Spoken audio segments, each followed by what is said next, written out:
All right, hello. That took a minute longer than I expected. Let me double check a couple more things. I'm going to hit a button here, and I'm going to hear myself talk. Yes, we got it. Good. So, hello everybody. We are going to be playing some we'd call it Tale of Two Wastelands. That's Fallout 3 and New Vegas combined in the same game. For those who are unaware of how this functions, what we are doing is we are playing through all of Fallout 3, and then we will get shot in the head, which will reduce us to level 1. Benny will take all our stuff and put it in his hotel, and the orange cat behind me will knock things over. This guy right here. Yeah. Meow. Okay. Making sure he was getting a little bit of a pain. Let's say that he was knocking things over. Okay, so as I was saying, that's basically it. And we'll get to keep our storyline perks like Antsight or Cyberware we have installed, whatever. But we will not get to keep our level ups. Those will unfortunately go away. So, that said, we are just about ready to get started. I just wanted to cover that. Let's see here. So if we go hit live, you can see we are currently... Yeah, this was like a test or something. I think this was when we actually quit, but this is our last save. So we're an hour... sorry, not an hour. We're 115 hours and 10 minutes into the playthrough. We've just finished Broken Steel. That is the after story of the main quest. And now we are fully equipped in Enclave power armor. We have an anti-material rifle. And we also have a minigun. So we're basically good to go. We have just landed at Far Harbor. And Bar Harbor. Point Lookout. Yes, we are at Point Lookout. The game wants us to go here or potentially some other locations. So let's have a look at the map. And or the quest log here. We've been, the Velvet Curtain was when we went to investigate a particular hotel room. We had a particular quest to discover the details of a Chinese spy.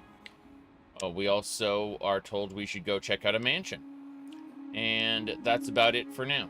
So I think we should go check out the mansion first.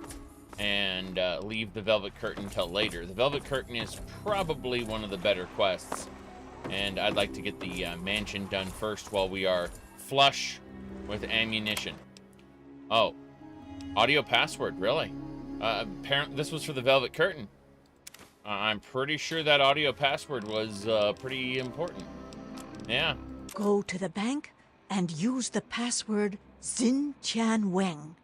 The software is configured to recognize only our voices. That's it. So, there's the bank. Very interesting. So, the Velvet Curtain progressed despite me intending to go to the, the Point Lookout Bank. Okay, well, I guess we're doing the Velvet Curtain. I was going to do the mansion, but, we just happened by the box we needed to go to. From the initial loadout from the Chinese spy basically said, hey, go check out, take this key and go check out the box. So I did, and on the way to the next objective. So I guess we're doing the Velvet Curtain. The game has spoken, I suppose. Nuts. Howdy, Shadowrun. Good to see ya. Yep. So many lockers, so little time. I mean, it's funny, once you loot, like, these containers, they're looted for the rest of the game, too. Kind of interesting. So, is this the bank? That's the bank. So, let's go ahead and get our chainsaw out, because we got rad roaches. Rad roaches are best dealt with melee. There we go. Alright, yep, let's finish off whatever the hell these are. These little insects. We actually have a perk that makes us do bonus damage against, like, scorpions and stuff, and it counts for the rad roaches. Drink some water there. Yes, the chainsaw is a magic fairy wand. What you do is you spin the blades in front of somebody and damage happens. That's how Diablo works as well. Interesting. A password backup. Why would you have? Why would you leave your backup password? I guess you died while you were setting up your account. That makes sense. Pack of cigarettes. All I can think of when I see the velvet curtain and its various, you know, like hidden letters, all I can think of is the cliche where the villain explains all his plans to an underling, and then at the very bottom of the note it says, "Burn this note, you idiot," and they didn't. All right, scrap metal here. What else? We might as well pick all these chests, I think. Or break our pick, one of the two. Jeez. We only have 228 more picks to go, so... This, yeah. Nice. Let's see... 12... 556s... Bobby pin, bottle cap, some casings, pre-war money, scrap electronics, stealth boy. You know, it's interesting. Point Lookout's containers seem to contain a lot more loot than the Capital Wastelands. Whether that's intentional or just, you know, random chance on my part, I don't know. But, bottle caps being next to pre-war money is rather silly. I assume someone came in after the bombs fell and, you know, set up the bottle caps as currency. I mean, like, next to the pre-war money, which just seems, again, very off. Okay. Next one. This is a hard lock to crack. Oh, boy. There we go. Revolver, bottle caps, magnum, some, a psycho, stim pack. Okay, that's pretty good for the entrance, but what's inside here? A whole lot of nothing. Got it. I also noticed the lighting is a lot brighter in Point Lookout's interior so far, to the point where I'm not using my Pip-Boy light very much. What's your favorite Wasteland enemy? I'll have to think about that, but probably some of the Fallout 4 enemies. Like the Far Harbor ones. Those were pretty fun. Pre-war money... Pencil, let's see. A nice wine. Wine can heal us, by the way. We got a perk where it's a healing item. There's a small broken toilet here, next to a garden gnome. That's... The garden gnome jokes have gone a little far in this game, I think. Wait. Yeah, this is one safety deposit box. I'm pretty sure it's just that one. It's activated from somewhere else, so we have to use the terminal to open it. Makes sense. Oh, nice. 12 gauge rounds. That is great. Now, let's go to the terminal, I suppose. Here we go. Security updates. We're installing new security system on our safe deposit boxes. National security concerns. All tellers are reminded to be on the lookout for any customers attempting to exchange foreign currency. Right. Shift close notes. Let's see. Large sum transfers today. We need to notify the feds in the AM. Yeah, it's interesting because large sum currencies, the transactions, they have a kind of end time that they can be transferred in the day. Sometimes it's like 2 or 3 p.m. Something like that. It's very interesting in that sense because, like, you might go and you want to do a large sum transfer, but like maybe $100,000 you want to send to another country or wherever, or even to another account. And if you try to do it at, like, say 4:30 before the bank closes at 5, it will actually get pushed to next day because the wire processors just aren't allowed to push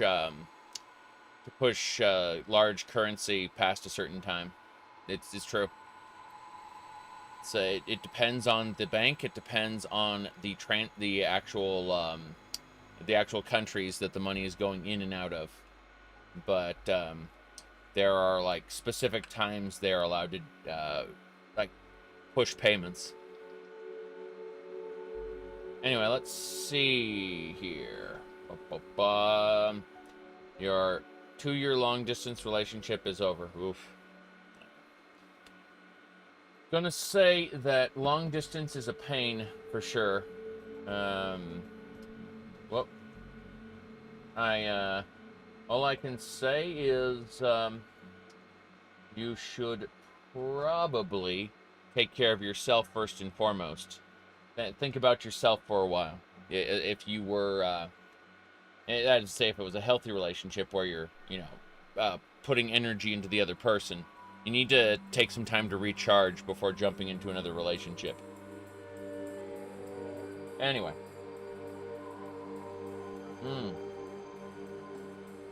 Let's see here. You'll need to replenish larger bills. Another complaint's coming up about voice-activated locks in the safe deposit room. I say. Let's go.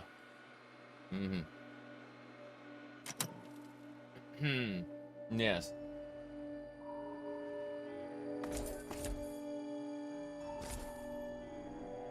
I absolutely did the long distance thing for about 6 months. Couldn't recommend it, really. Let's see here. All right. I don't not have a wealth of life experience like some people would want, but I have a little bit. All right, pencil there. What else? Nothing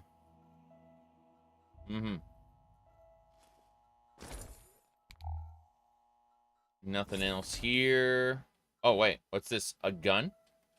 I can't pull that box out, but I can see inside there. Let's see. There's some ammo. Jeez, I'm stuck in the ceiling. That was not so good. Okay. Magnum rounds, gumdrops. That's it. It was just that stuff at the top of the box. So this one is supposed to be a voice-activated. Welcome to Linkcom. Yes. Secure teller. Vocal authorization requested. Jin Tanwing. Processing. Password verified. Voice ID mismatch. Access denied. User voice unauthorized. Access denied. Can I use the holotape to trigger it? Welcome to... Password is cheese, nevermore. I'll play the tape next to it. That's what I was thinking. That's exactly what I was thinking. Yeah,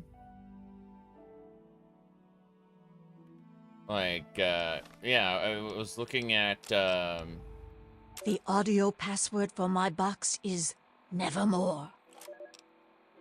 Let's go with the Nevermore one first.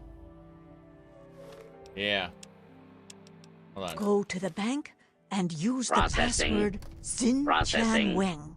Voice The software ID is configured confirmed. to recognize Access only our granted. voices. Processing. Damn. Voice ID confirmed. Access granted. Awesome. That is a great little thing. Just you play the audio tape, and next to the thing, and it's like it will only listen to our voices. Like, yeah, okay, that works. Espionage debriefing. Nice. Might as well do the Nevermore one. What? Well, what's this? Pre-war money and some buff out. Cool. Safety deposit. Access granted. Have a pleasant day. What about the Nevermore one? It looks like I won't be able to open the Nevermore one. What a shame. Okay, well, we got what we needed, which was the espionage. Agent Zhang, as you know, an important Chinese surveillance vessel was lost in American waters. Your mission is to destroy derelict submarine SSN-37-1A before the Americans can recover and analyze it. Right. The recovery location is included in this dossier, and your cover ensures that the Americans will allow you access to their recovery operation. However, you Hold will on a second. need an authorization code to trigger the self-destruct sequence. Okay. One of our field operatives in your area, Agent Yang, has these codes hidden in a dental capsule, but her current whereabouts are unknown. Why Locate did the and rendezvous Chinese with spies Agent speak Yang, English? then destroy the submarine. Report to your safe house for extraction information when the mission is complete. Okay, The will of the people protect you, Agent Yang. good. I'm back in just a second.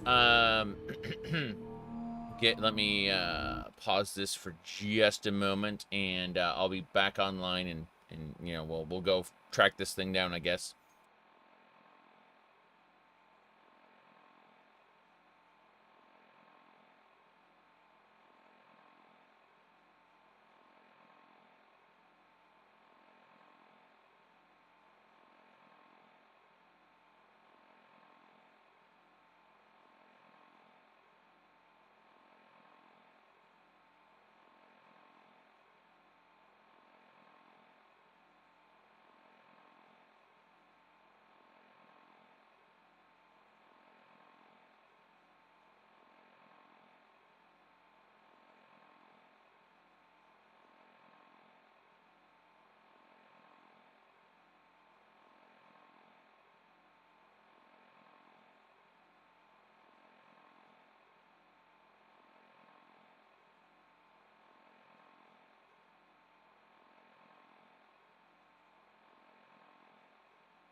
We're replacing the the air conditioner upstairs, and we were just going over the logistics of it.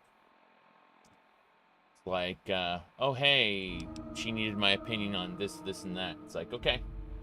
But you know I'm in the middle of a stream, right? Like, yeah, okay. It's one of those, we'll talk about it later situations. But I also had to confirm things. Alright. Anyway. Yeah, the air conditioner upstairs is starting to fail. It's so no house wide AC. No. We're renting this house. It's a cheap rental, and so we have two what do you call it? We have two one-room ACs, one in the bedroom and one for my room here. The actual upstairs gets cool enough that we don't have to worry about it, but the basement gets hot, and so that's why my little streaming room's got an AC. My goodness. From your understanding, most houses have that? No. A lot of houses have that, yes. My in-laws have that, yes. The previous house I lived in, before I went to an apartment, did. But, no. Now, most houses,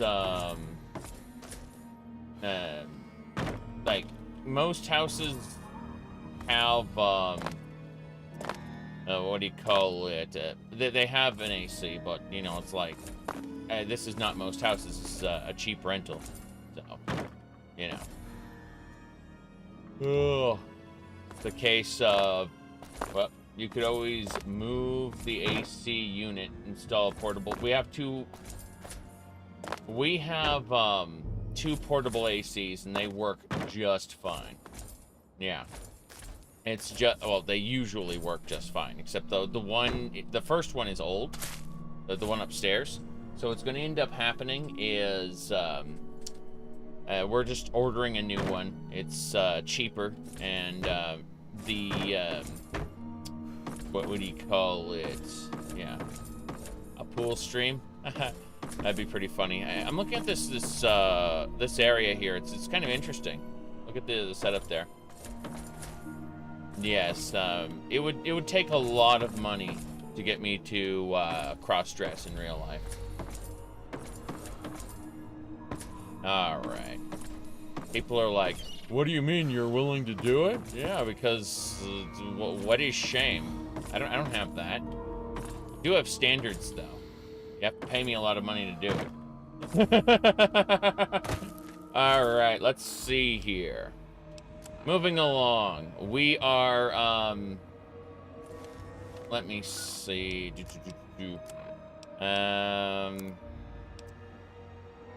The UK houses are called, sorry, AC in UK is called opening a window.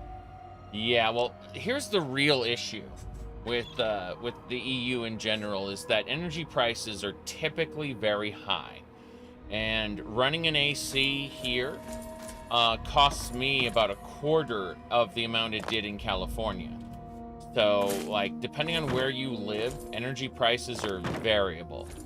So that's what's really going to get you. Like, you know, a couple $100 to get a wholesale AC unit. You know, we're talking $300-400 retail. By the way, I'm stuck inside this because you weren't supposed to run the way I did. What was I saying, though? Oh, yeah.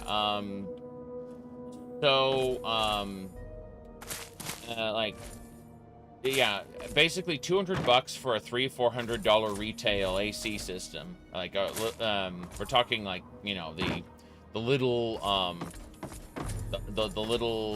portable units. Every 3 or 4 years is not a huge investment. But the energy cost to run it really depends on what state you're living in. And if you're in the EU, it may be prohibitively expensive. These do draw a lot of power. There's no question about it. Anyway, we just finished up the details, so now we got to go over to the northern shores. We're gonna follow the road out. Yep. Your parents' AC has been running for almost 20 years. Well, that's what I'm saying, though, is some people can afford it, other people can't, and it depends on where you live. Exactly.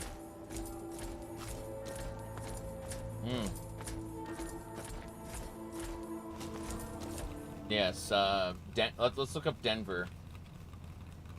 So it's currently, it is currently 81 degrees in Denver. That's in fascist imperial units. If we go down to peasant units, that's 27. Okay. Let's go. Moving along.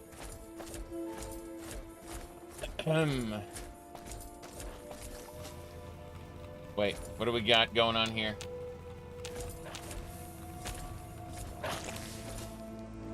Oh, brain fungus all over the place. That's cool. Yeah. There's a bit of rads there, but yes. That's a lot of brain fungus. We can use that to make like brain fungus was rare in the base game. So the idea that I could just get, that's about as much as the base game in general. You missed us doing some espionage and then talking about like portable air conditioning units in the United States. The portable air conditioner that we use for our bedroom is not doing so well. It's starting to put out water, aka the either the evaporator the fan is dying, or the what do you call it? It's running low on coolant. Either way, a repair would cost about half of what we'd pay to get a new one. So, in the great wastefulness of the good old U.S. of A., we're just gonna get a new one. And that way it'll last longer. All right, stim pack, bobby pin, buff out, rebound. Yep. Can you? Oh, we're gonna keep it running for another like 2 weeks, and then we'll end up replacing it. Or we'll have the new one shipped to us. That's what I mean. So it'll get here in a couple weeks. I imagine the thing has about a month left to live, roughly. If we wanted to, again, servicing it would cost about $100, and we can get like a $300-400 one for about $200 wholesale. So it's a case of Salisbury steak, punga fruits. Yes. Point is that with a hefty discount, it's just better to for us to get a new one. Frag grenades. What's in this box? Dr. Beavis, thank you for the big help. As we talk about costs, I'm definitely not e-begging. You'll know when I do that. But I appreciate the help. That's awesome. Okay, Radaway, stim pack, bobby pin, blood pack, dirty water, Med-X. Hold on, I gotta find my e-begging picture real quick. Hold on, it was Google. Hold on, I'm gonna Google this image real quick. It's jeez. Hold on. There we go. I got it. I got the image. It's perfect. Let me hit the button here. Damn. I had the image. It was perfect, and now I can't find it. Ah, okay. This is an animated one. I want a still. I was looking for a still version of this one. Oh well. This is here we go. It's Robin Hood from the it's Robin Hood from the Disney one where he's a fox, and that's the e-beggar image that I use. Like if I'm asking for money for something, that's what I'm resolved to use if I do actually decide to ask for money. Is this Robin Hood e-begging picture here? Yeah, there you go. Like when I tell people you should watch the advertisements or whatever, I always put up that image, you know? Okay. Oh no. What the hell are you? I've never seen this monster before. It's a bruiser. Oh, jeez. Here we go. Oh, abominable perk. I've killed 100 abominations. That thing is shooting at me. Coming right for me. It did not survive an anti-material shot to the head. Okay. Alright, human flesh, thin red paste, whiskey, and punga fruit. Yes. Alright.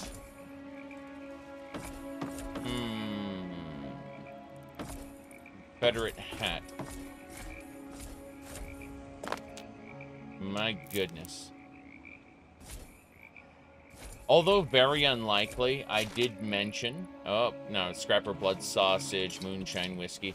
I was gonna say, although very unlikely, I did mention that I might put up like a donation goal or something when I get a little closer to buying a new PC. Because, you know, I think I last did that about, I don't know, like, close to 10 years ago, something like that. And, oh geez, the radiation here is something else. Let's go ahead and throw on a thingamabobber. But yeah, I'm definitely on board with, what do you call it? Yeah, the AC unit's nothing, but looking at getting all the computer parts I want, that's looking to be a larger task than I originally thought. So we'll see as we get a little closer to the holidays how things work out. I suspect it won't be a big deal. Gotta crowdsource that 4090. You're joking, Shadowrend, but a 4080 would probably be like right up my alley. Because the oh, damn it, hold on. The 40 series can what do you call it? Can run AV1 encoding, which means the stream would look a lot sharper, while simultaneously using almost no resources on my PC. Like, literally, my live stream right now is using 3.3% of my CPU because of the sheer amount of that, like, just the efficiency of the NVENC encoder. Yeah.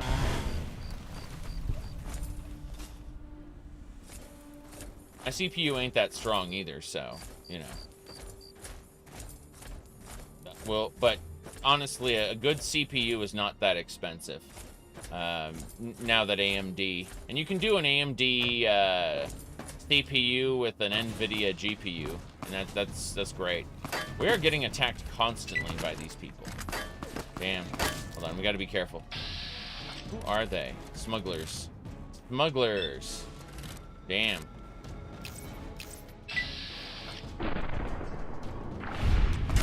Boom. Oh, shoot. Let's go.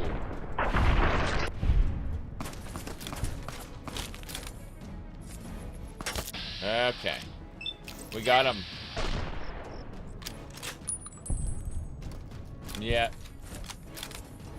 You save energy. You don't have to do heating. What the hell is that?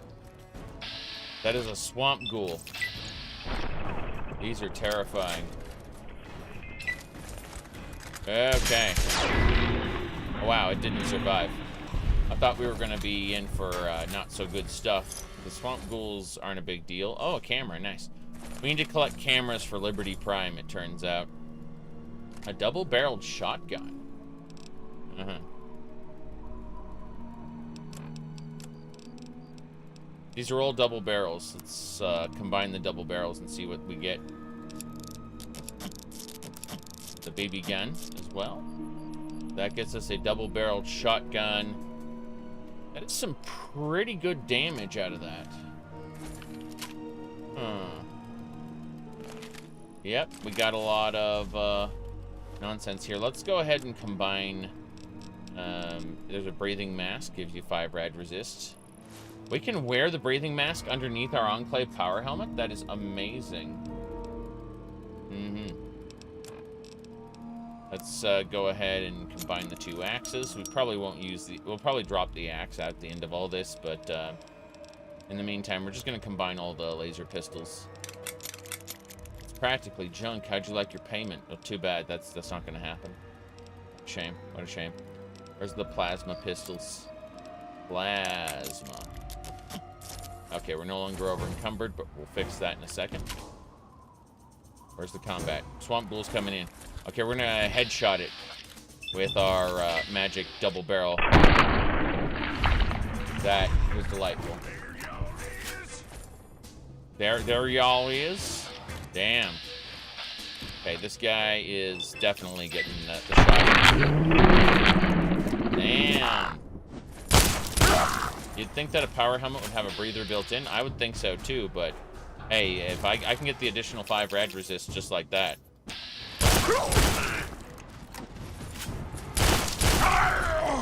It's pretty fun. The gun is fun. That's the important thing. Let's take that axe and combine it with the other axe.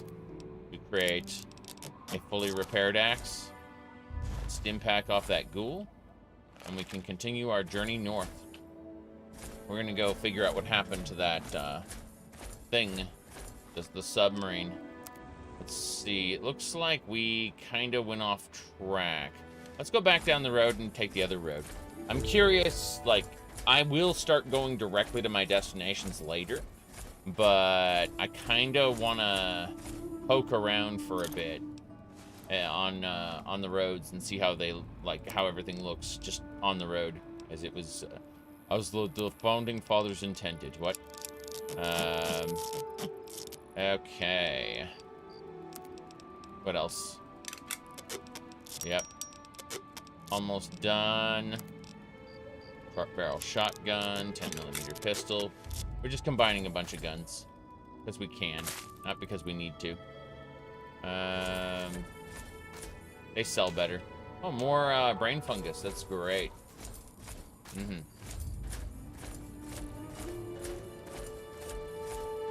I don't know. I don't think Fallout 4's power armor has a breather. I think Fallout 4's power armor, you do indeed need the Aqua Boy perk, which instantly gives you water breathing, by the way. Like, water, like one single perk and water isn't a problem anymore in Fallout 4. It's very silly. Hold on. Yeah, that's the way. This is the way. I like how the bushes have mostly overgrown the path, but you can still kind of make out what part is the path and what part isn't. That's a hard game design to do, honestly. To kind of make sure that it doesn't look like a neatly trimmed area. Okay, it looks like this is the point at which the paths kind of diverge. No, it was further up there. What the hell? The map isn't nearly as big as I think it is. Like, what the hell? Yeah, this is crazy. This is a small map. I mean, it's fine being a small map. It's just, you know, it creates the illusion that it's big and goes on forever. The way the fog and everything here creates this illusion that it's bigger than it is, and I think that's cool. I think that's really cool, actually. Okay, so this is the turnoff. You know, further up. Trying to figure out, okay, that it's that blocker here that's the turnoff? Huh. Yeah, it's this. This is the road. Okay. Let's save the game. Very good. Very good. Which map is that? Far Harbor is basically their point lookout, yes.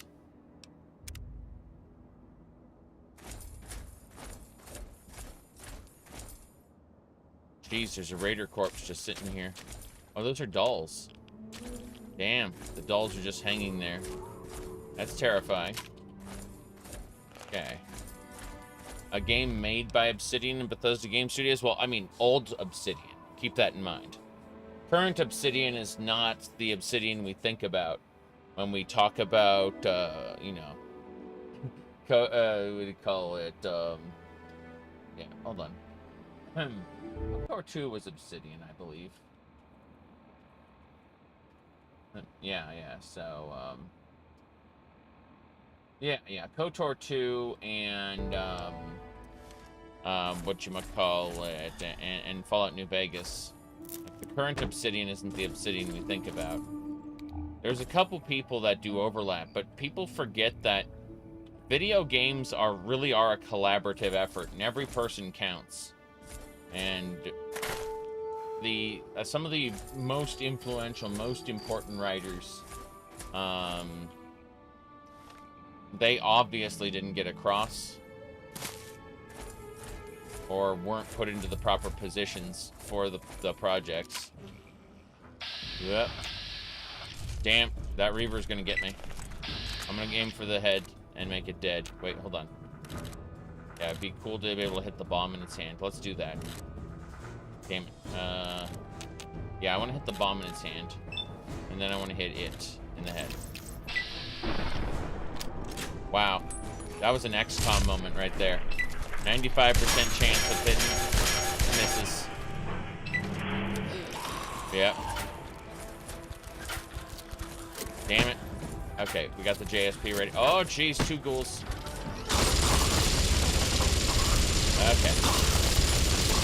Yeah, the JSP definitely saw us through, I think. Oh boy, another one. Toot toot.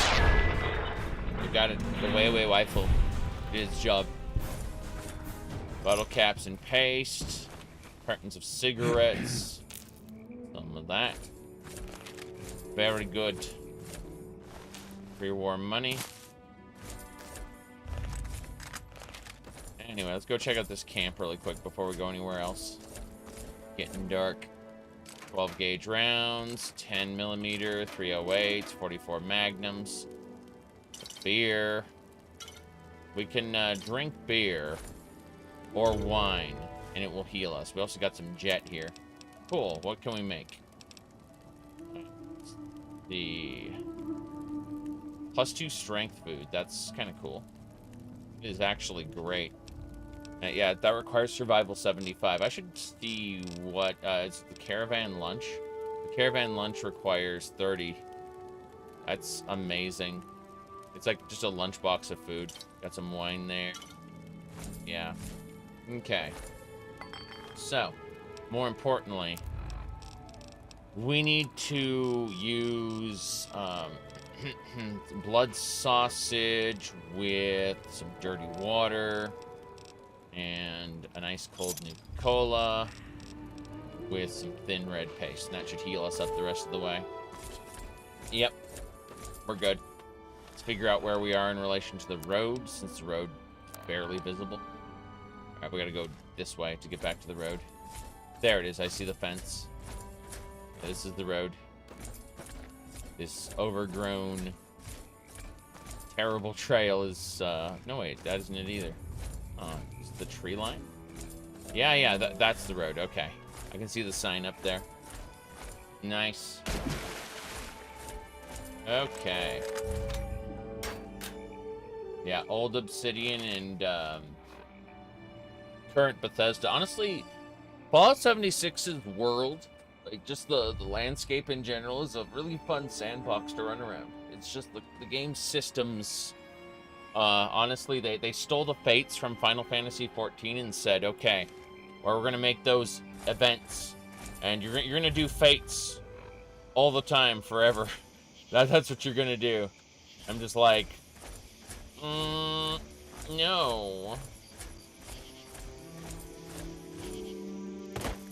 Alright, brain fungus. Fungus. That is a robot. A hostile robot. 1, 2, 3. Should only take 3 hits. But here we are. Okay, we need some Rad-X before we go in. That area is irradiated. Rad-X, there we go. The sentry's coming. He can shoot through the fence. Of course he can. We got him. That's 1 down. And switch to armor piercing. That's why I wasn't using armor piercing. We got it. That's 1. That's another sentry bot. Damn. We got him. Oh, jeez. He just exploded here. 2 Reaver. Oh, it's a Reaver and a Roamer. Okay, 1 shot, kill the Roamer. Then we need to shoot the Reaver's arm. I can't do that. I gotta kill the Roamer first. Then I need to be very careful. The way rifle is doing its job. Explosions are happening, though. It's quite terrifying, actually. Okay. What have we got? Ghouls fighting robots. Okay, I'm gonna let the robot kill the ghoul. I better get a pot shot in at the ghoul as well. Cool. Alright, now we can fight the robot. Good. We're set. Shit, we need to kill that. Yeah, kill that turret. Go! I barely did any damage. Shit. Okay, we were going in for the JSP. Here we go. Go! It's not firing! What? You're not firing either. There we go. Okay, we gotta be careful. I think there's a, yeah, there's a turret over there. We got it. Machine head. Perk for destroying machines. 5mm missiles, scrap metal, Med-X. We're set. Hell yeah. Thinking like his Chinese Spec Ops training manuals usually carry environmental storytelling consistency to it. Yes. What was I saying though? Oh yeah. So Fallout 76 isn't really well designed as a game, but the world, like the sandbox, was made by Todd Howard's team, and it shows. It's really fun. I think that whoops, it looks like we're gonna be using our minigun after all. Aim for the torso, make it dead. But more importantly, oh jeez, that hurt a lot. Ranged attacks or something else. That was scary. Okay, what was I saying? Oh jeez, you're next. He ran past me for some reason, I don't know why. Coming back. Come on. Got him. Those Reavers are terrifying. Oh yeah, so Fallout 76's big problem is the system's designed to make it an MMO, and obviously the quests the quests are a problem mostly because it's a game that fosters loneliness, I guess, and not in a not in the same way other games do. You said a world of pain makes the Reavers a nightmare to deal with. I like it so far. I've hit the power threshold point where my character is just kind of a badass, and so I think that Reavers and Super Mutant Masters are really the only challenge that I have to overcome and think about my like item usage and stuff. Otherwise, I'm just mowing down enemies, and I don't want to raise the difficulty to very hard. Because yeah, that causes issues with like all the normal enemies being bullet sponges. Okay, I think we're good. Let's get into this camp. This is where the Chinese ended up after the whole submarine debacle, is where they were supposed to meet. But I'm not seeing entrances. Bunkhouse A. Alright. It's overhauls. Some ammo. Packs of cigarettes. Is that a stealth boy? You bet. 4D storage units. That sounds hilarious. Let's see. I don't have the standard World of Pain, though. I only have the TTW version. Because the New Vegas World of Pain actually breaks certain things with TTW installed. Alright. Blood Pack. Bobby Pin, Dirty Water, Hydra, some Stim Packs. I'm not that huge a fan of Fallout lore. It's mainly because I wasn't a Fallout fan before Bethesda started making Fallout games. What I mean by that is I played Fallout 1 and 2 and I didn't like the combat very much. So I ended up appreciating the game for its lore, right? And then you know, but the combat was something that I had to suffer through. I didn't enjoy it. So fast forward to Bethesda and it's flipped. Like, the storytelling isn't... I don't really care about that at all, and I like the gameplay. So, it's just kind of a weird place to be in, where you go from playing a game exclusively for the story to playing the game exclusively for the... oh, jeez. That is a lot of ghouls. I need to put my healing on. Hold on. We gotta be careful. This place is frightening. Okay, we're gonna drink some wine, which will heal us. We're gonna drink some vodka, which will heal us. We're gonna drink... whiskey doesn't heal us, I suppose. Thin red paste. Stim pack. From Psycho. We're addicted now. So this is it for us. We're addicts. Medics. We're addicted to medics. We may have to go back to the mainland at this point. Jeez. Ice Cold Nuka-Cola. Where should we go? Yeah. Aim for the head. Kill the glowing one. Good. Next, we have to kill the Reaver. Sorry, the Roamer. Roamer dies. Okay, just dealing with the Reaver alone makes things much easier. Okay. My goodness. Yes, drug addict, you bet. We're good, though. Yep. PTW World of Pain is just the Capital Wasteland version, I believe. Blood sausage, carton of cigarettes. Alright. Let me see here. Red paste. Fallout 2 didn't so much mess with the lore as it was pretty silly.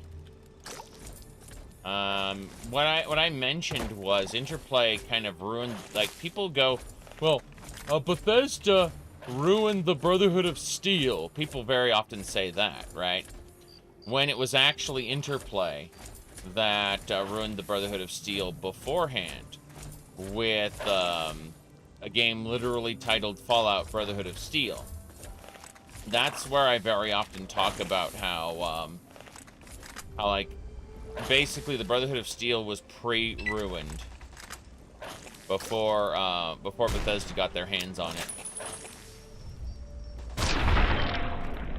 And you may think, well, Brotherhood of Steel isn't canon, you may say to yourself, whilst huffing copious amounts of copium. However, I'd like to add that Brotherhood, the Fallout Tactics Brotherhood of Steel also Care Bears them. Keep that in mind. So even if Brotherhood of Steel the game is not canon, don't worry. Fallout Tactics is fucking with it just as much. Yes. Wish you had more opportunity to use stealth boys. There are plenty of opportunities there. Yes. All right. No headcanon? Oh, that's why I play with mods. Mods are headcanon all the time, obviously. Yeah. Let me see here. Axe there, toy car there.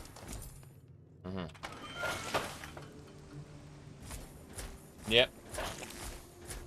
Yeah, tactics canonized a lot of things. Yep. Okay. Doesn't the Brotherhood of Steel interact open up to the world? Yep. That's yeah. Well, like, unless I'm wrong, which, remember, it's been ages since I played Fallout 2. But unless I'm wrong, like, the Brotherhood doesn't even really exist in Fallout 2. They've been replaced by the Enclave, both in the box and in physical presence in the game. Okay.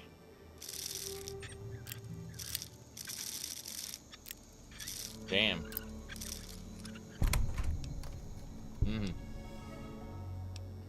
556? Yes, 556.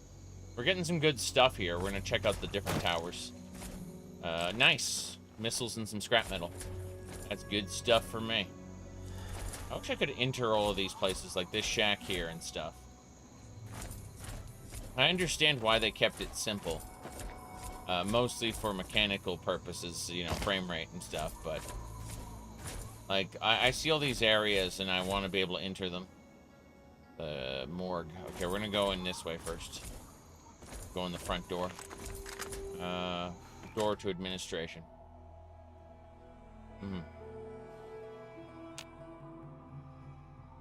Yes, I don't mind Maxon's Brotherhood of Steel, but I also think that... okay, I'm of two minds of this. Number one,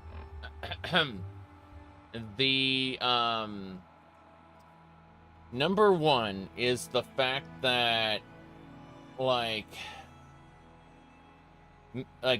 Maxon's Brotherhood of Steel has no reason to be doing what it's doing. Like, it's the idea that you're gonna cross the world in a giant spectacle of power instead of, you know, like trying to infiltrate. That's number one. Why the hell would you do that? Okay. Number two is the fact that like the spectacle is amazing. Like the introduction where you come out after having killed Kellogg, you know, you're off of the climax of your character's story of revenge against Kellogg, who killed your husband or wife, right?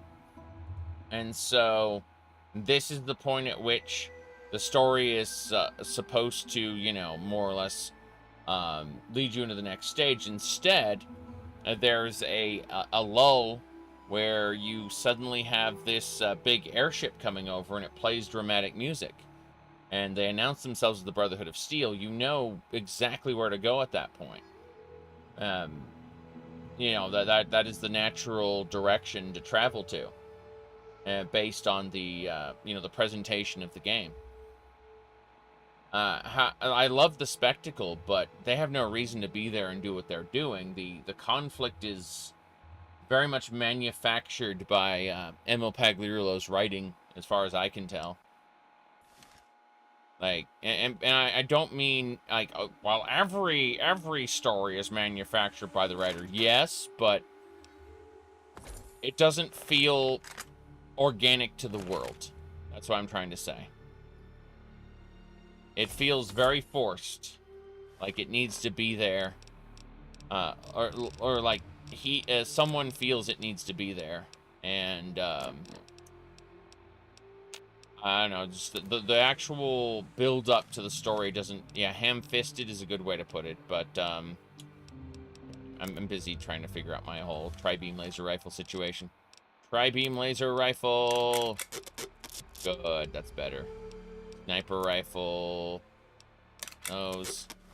My riot shotgun. Where is that? Where's my riot shotgun? There it is. Yep.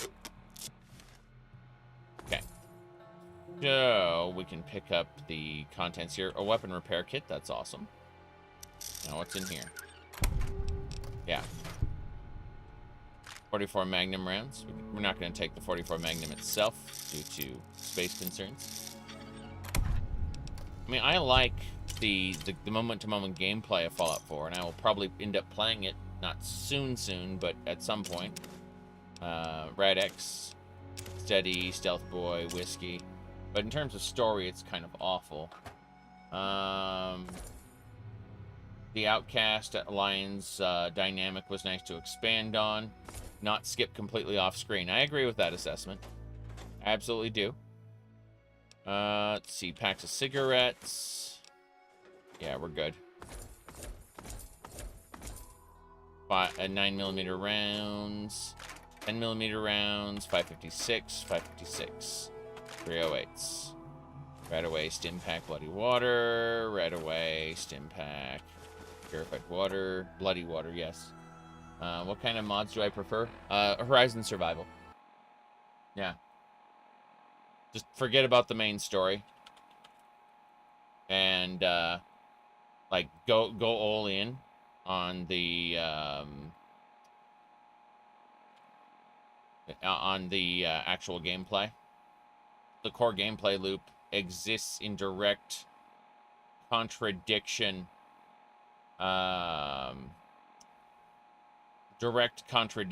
to the core gameplay loop of Fallout 4. If we go over here, and you can see what Horizon does. Hold on. Yeah, let's see. Weapon management. Different, like, crafting systems. Let me see here. Settler jobs. Lumberyard, stoneyard. Clinic. Let me see. Trying to find a good screenshot here. Hold on. Yeah. It's bandage, combat stim pack, first aid kit, trauma kit, dictyl.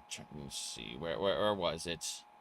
There was a particular spot in it that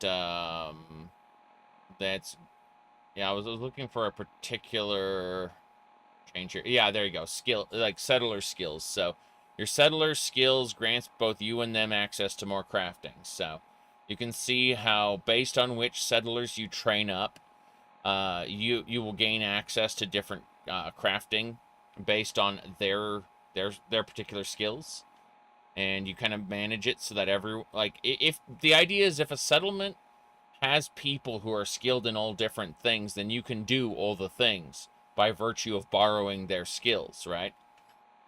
Because you know, just that lets you do that. Hold on, let me see here. Experimentation lab, growing crops. Still trying to find some other parts of this. Hold on. But these are just locations that have been changed. Trying to see else we got. Yeah, outfitting the settlers, managing supply lines. So the cargo bots create supply lines and actually take cargo between the settlements and kind of give you a unified thing. Your current skills. See what I mean by skills, though? Like, this is Fallout 4 we're talking about. So, yeah. So, it changes the dynamic of the game. But it kind of ignores the main quest. The main quest still exists, but the idea is that Horizon doesn't mess with it. It's entirely its own thing. Let's see here. Become a ghoul mod for Fallout 3? No, I haven't touched any of that. The only time I ever played a ghoul was in Brotherhood of Steel. Yeah. Oh, Vertibird solves your fast travel problem. Yeah, I guess. Mist impact, dirty water. My goodness. All right, let's put on that Confederate hat. There we go. That is amazing. Yeah. So someone mentioned don't put on the hat, so I'm like, okay, I'll go do the thing. 308s. Let me see, mini nuke, 10mm, frag grenade, 12 gauge, 556s, frag grenades. All right. There's a reloading bench here, but I don't need that yet. I may need it later, but we'll just remember that's here. Carton of cigarettes, wonder glue, yeast. That's good. The hat is good. I think the morgue is underneath, so we're gonna go check that out. Probably ghouls. Goose. Oh wait, hold on. We gotta go the other way. Through to the other side, yes. Oh, it's a bathroom. Okay. Well, we can drink from the sink at least. Yes. Psycho. More assault rifles, pre-war money. Yeah. It's always weird the way the toilets have like 12 to 16 rads when the sinks have 3 rads. Like, why is there different water in it? Unless radioactive people have been, you know, pissing in every single toilet ever. This is where you put ghouls. How did I know? Because they're zombies, don't you know? They're zombies. Okay. This leads us into the tunnel, septic tunnel. I can't wait to visit the septic tunnel. In the meantime, stim packs. They're good. Yes. Bottle caps there. Mentets. Radex. People just think of toilets as generally unclean, which makes perfect sense. Blood pack. Doctor's bag. Rad away. Stim pack. Stim pack. Alright. Radex, stim pack, bobby pin. Buff out. Rebound. Yang Wong. You found what's left of Agent Yang. Inspecting the remains closely, you discover a false molar tooth. There's microfilm that contains the self-destruct codes. We got the self-destruct codes from the guy's corpse. We can activate the Chinese submarine self-destruct protocol if we want. Now. Completing a Chinese communist mission. Why?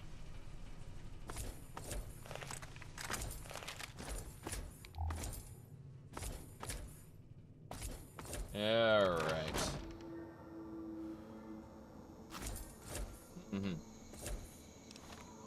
Yeah, that septic tunnel is definitely a something. Oh, the submarine's way down there. In the water, even. Let's go check out the, we're actually, our wine has worn off, so we're down some carry weight. We are, where's a good doctor in these wastelands, anyway? In the Point Lookout, come to think of it. I don't know. I might have, I don't want to have to go back to the mainland to get myself cured, so I'm gonna have to figure out where we're going. The Coastal Grotto is one place over this way.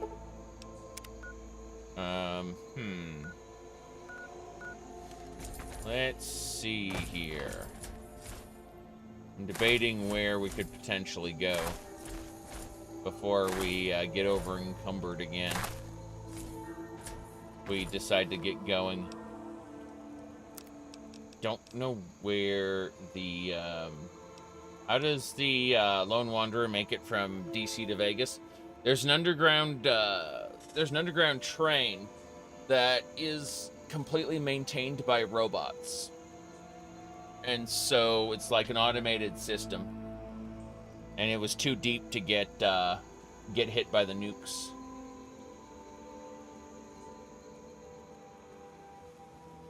You have to jump a bunch of hoops to get it running, though. Yes. It's all fan fiction, but it's fan fiction of a fictional world, so you just kind of shrug and go, oh well. Honestly, even if there weren't any major problems getting there, even if getting there was like the least of, or wasn't really an issue, there are, like, in terms of themes, the two stories are completely different. And it doesn't feel natural to have the character be doing both of them. The idea of the Fallout 3 character becoming the New Vegas character is fan fiction for the sake of the player who's experiencing the two sandboxes together. That's it. It is not the author's intent, nor does it even seem even close to their intent. So it is, at the end of the day, low-grade, funsy fan fiction. It is a fun contrivance, exactly. That's the point. Okay. Let's get going. We're gonna head back up. We need to find a doctor, and I don't know where to find one right now. Hold on. My goodness. Benny humbles you and steals your stuff. Yes, we get reduced to level 1, and we get our stuff stolen, but then we can earn our stuff back by hunting down Benny. Let's see. Fallout 3. I'm trying to figure out where the doctor is. Oh, wow.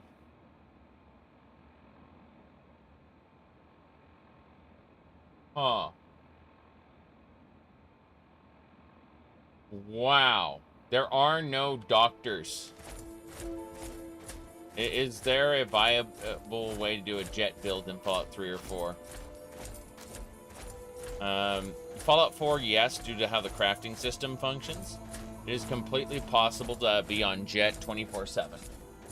But in Fallout 3, there isn't enough jet to sustain your character the entire game. Yep. Septic pipe is an Easter egg. I'm planning on taking that later, but right now I'm over encumbered with stuff. We have to get back to the Capital Wasteland to deal with some nonsense, but we're gonna come right back here. We need to get our addictions cured. We need to like offload most of our stuff.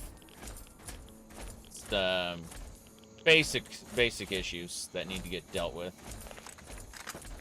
But we do have bruisers. Why are you guys here? Why? Oh, damn. Even a headshot didn't do much. It's crazy. Okay, the bruiser is over there. Yeah, we're going for these. Combat shotgun, let's do it. Interesting that there's like daytime spawn, day-night spawns apparently. Yeah, these are trackers.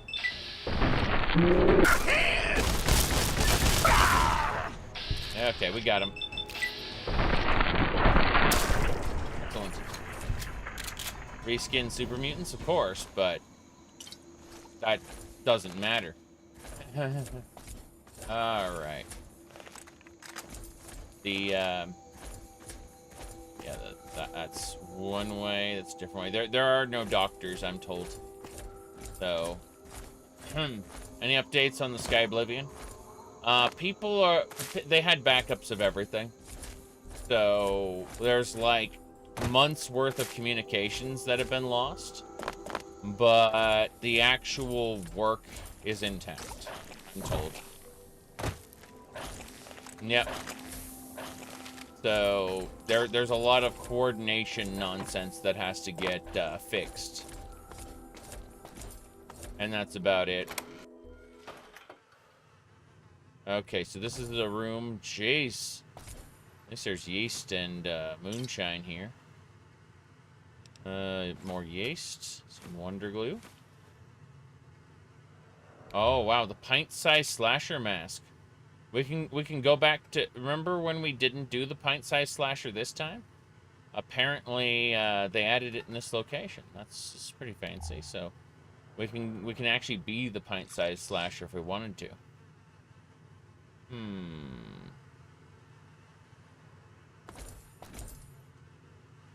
Alright.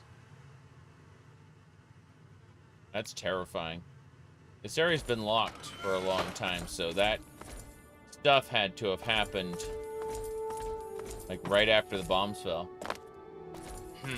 Wear that outfit when you cannibalize people. That would be pretty funny. We gotta get back to the boat. Get ourselves cured, deal with some other issues, then we'll be back in Point Lookout again. Hopefully, the vendor doesn't run out of tickets. I always thought the whole ticket nonsense was nonsense. But, yeah, we're gonna go back real quick.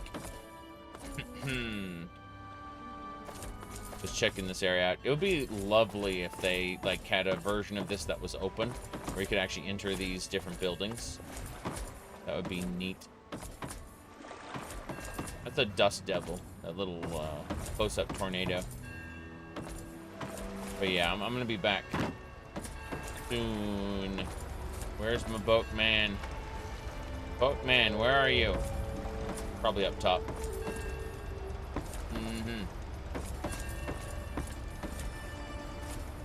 Hello, sir. Hello, traveler. Yep, I'm here to buy. Let's see what you got to trade.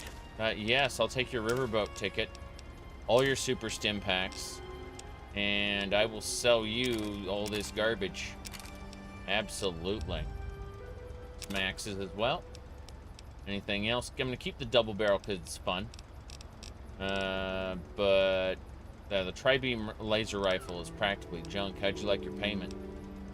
Pulse grenades, I'm not using pulse mines. I'm not using mines at all on this character, so. Yep. That's fine. Get rid of the mines the way they were intended to be gotten rid of. We'll take a stim pack from him. Call it a day. That should do it. Let's go. Good travels to you. Good travels to ya. Let's go get our stuff cleared, put stuff away. Yep. Tale of Two Wastelands for the Elder Scrolls, like Mar Oblivion. Mar Oblivion worked. Capital Wasteland, take me away. But yeah. Beyond Skyrim Bruma is different. Very different. Beyond Skyrim Bruma takes place in the 4th era. It doesn't take you back to the Oblivion Crisis. Okay, we're going this way. We got Talon Company to shoot. It's gonna be fun, probably, maybe, possibly. I think there's a flamethrower guy or an incinerator dude over here. Pretty sure he's a big. You too careful. He is a big. All right, this guy is gonna lose his head. Kill! Kill! That's a lot of explosions. That is a lot. Oh, geez, my arm's gone. Okay, so I can't really see the controls of my Pip-Boy because I just got blasted. But I do know I can use some Hydra. Okay. And then I'll have an ice cold Nuka-Cola. I'll have some dirty water. And a buff out. I still can barely see, but this is fine. This is fine. We are surviving. We are survivors, don't you know? That's why we're going to use some thin red paste. And, oh, a bottle of wine. Yeah.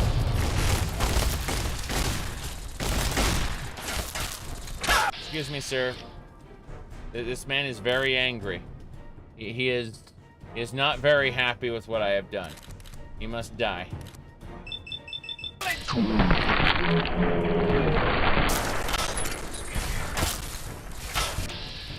Nope, you're next. You're next, Talon Company mercenary. Okay, next thing we need to do is get our sniper rifle with some armor-piercing slugs. We're gonna pierce this guy's head, and then we're gonna go for the sentry bot. He said kill them all, but I don't think he means it. One. Wow. That sentry bot was hit by an explosion. That's great. We did it. Hell yeah. Gunners or Talon Company? Yeah, basically it. We can take the Talon combat armor and kind of combine it to make something sellable. Yep. Good. Some pulse grenades. Bloody syringe. This reinforced combat armor is going to be great. Chinese assault rifle is not very important, but okay, we're going to use the Talon combat armor. I played Fear 1 and I enjoyed it very much. Mostly because of the combat. The enemy AI and the combat was really, really good. Fear 2, on the other hand, was getting long in the tooth. Because, like, the enemies stopped being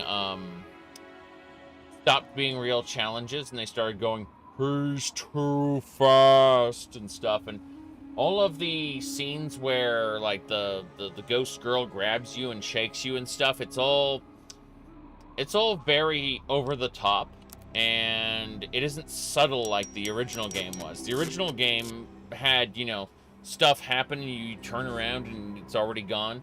You know, things like that. It's not really, like, they lost all the subtlety in the horror, and as a result, the horror became boring. It's like, oh, another jump scare's gonna happen. Oh, you know. Like, they had to try to amp up the horror from the previous game, and in doing so, they made it completely not scary to me. Yes. Ammo? Of course. Like, look at my power armor. My power armor has damage threshold and damage reduction. Instead, Bethesda's just damage reduction. My my ammo. Let's see. Look at this. We're in the Capital Wasteland right now, and look, we got armor piercing. Yeah, so there's the armor and ammo systems have been brought over from New Vegas. Electron charge packs and missiles, very good. Yeah. Anyway, all I'm saying is I really enjoyed Fear 1, and Fear 2 was already There you are. hello, Talon Company mercenary. You're dead.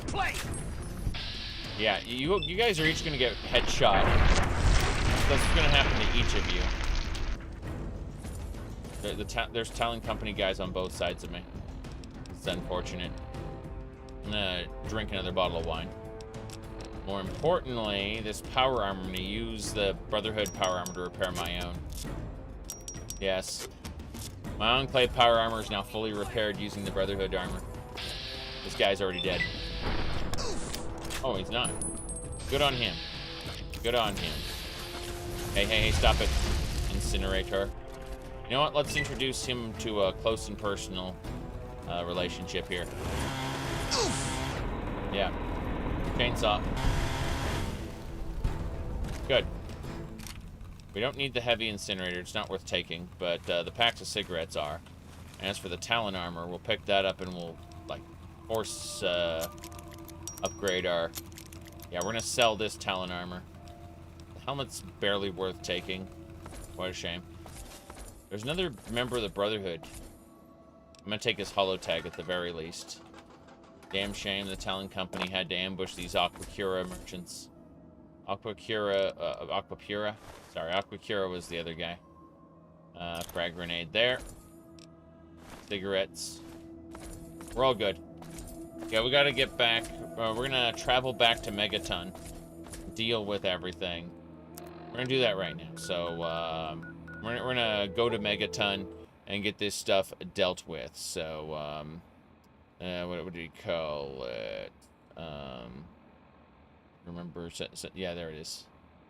So even though the world is huge, you can select anywhere you know about in the map and instantly fast travel there. This gets you right to the fun. Fast travel. Fast.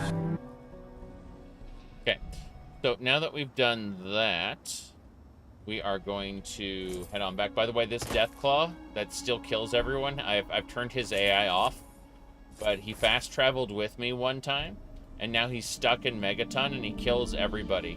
He just slays every member of Megaton that he can find. So I literally just have his AI shut off. It's great. He's one of those cyber Deathclaws that the Enclave used. And because I gained control of him once, he fast traveled with me. And has been stuck in Megaton ever since. Alright, I think we can go to Moira's. But yeah, he just gave the town a free pet, something like that, yeah. But you'll notice, like, the Brahmin is gone. Most of the settlers are gone. All the named people are still alive, but the, yeah, the miscellaneous people are all gone. Boy, you're glowing like a goddamn reactor core. Don't worry, I can deal with that. I've got other issues, so I need medical supplies. Yeah? Yeah. Med-X, purified water, Rad-X, Rad-Away, your super stim packs. That's the good stuff, right? So let's go ahead and sell you some things so we feel better about this transaction. I'm gonna get rid of the double barrel. Like I've got a lever action shotgun and what do you call it? Some other good stuff. So we're gonna go ahead and just kind of give it up. The tri-beam laser rifle, we're gonna have to wait for Moira to deal with that. So we can just trade him frag mines until he's capped out. There we go. And then we'll trade one anti-venom and call that a day. Excellent. You done? I'm done. Yes. Not an empty town. Like, all the named people are still there. But the quote-unquote megaton settler, generic NPCs all got murdered. It's funny. Yeah. There's like one or two generic megaton settlers still alive. Otherwise, it's just named NPCs that are left. Hey, don't mind the smoke. It's perfectly safe to breathe. Really. That reminds me of the Will It Blend videos. And in the Will It Blend, they ground an iPhone down, like a first generation iPhone, down into dust, and the guy says, "iPhone smoke, don't breathe this." All right, let's see here. What do we got? Yep. What do you have for sale? What do you need? Okay. 308s. 12, yeah.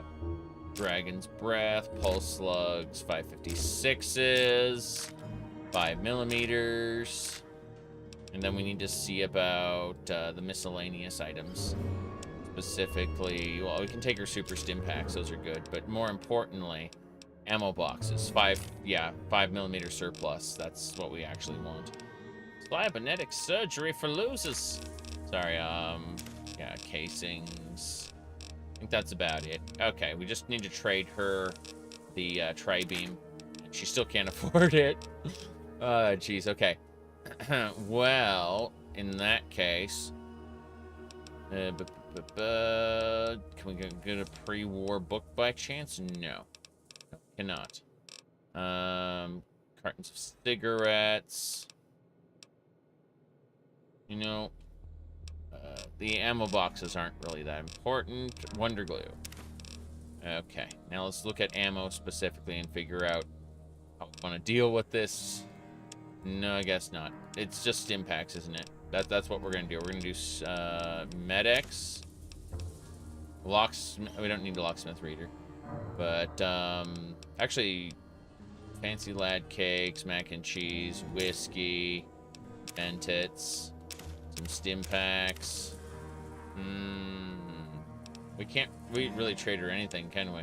Just a tri-beam laser rifle, and that's exhausted her inventory. Let's just pick up all the ammo then. Fuck it. That's better. Yep. Don't hurt yourself. We can always sell that against something else. Yes.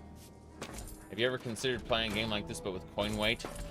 There are no wagons, and there are no letters of credit.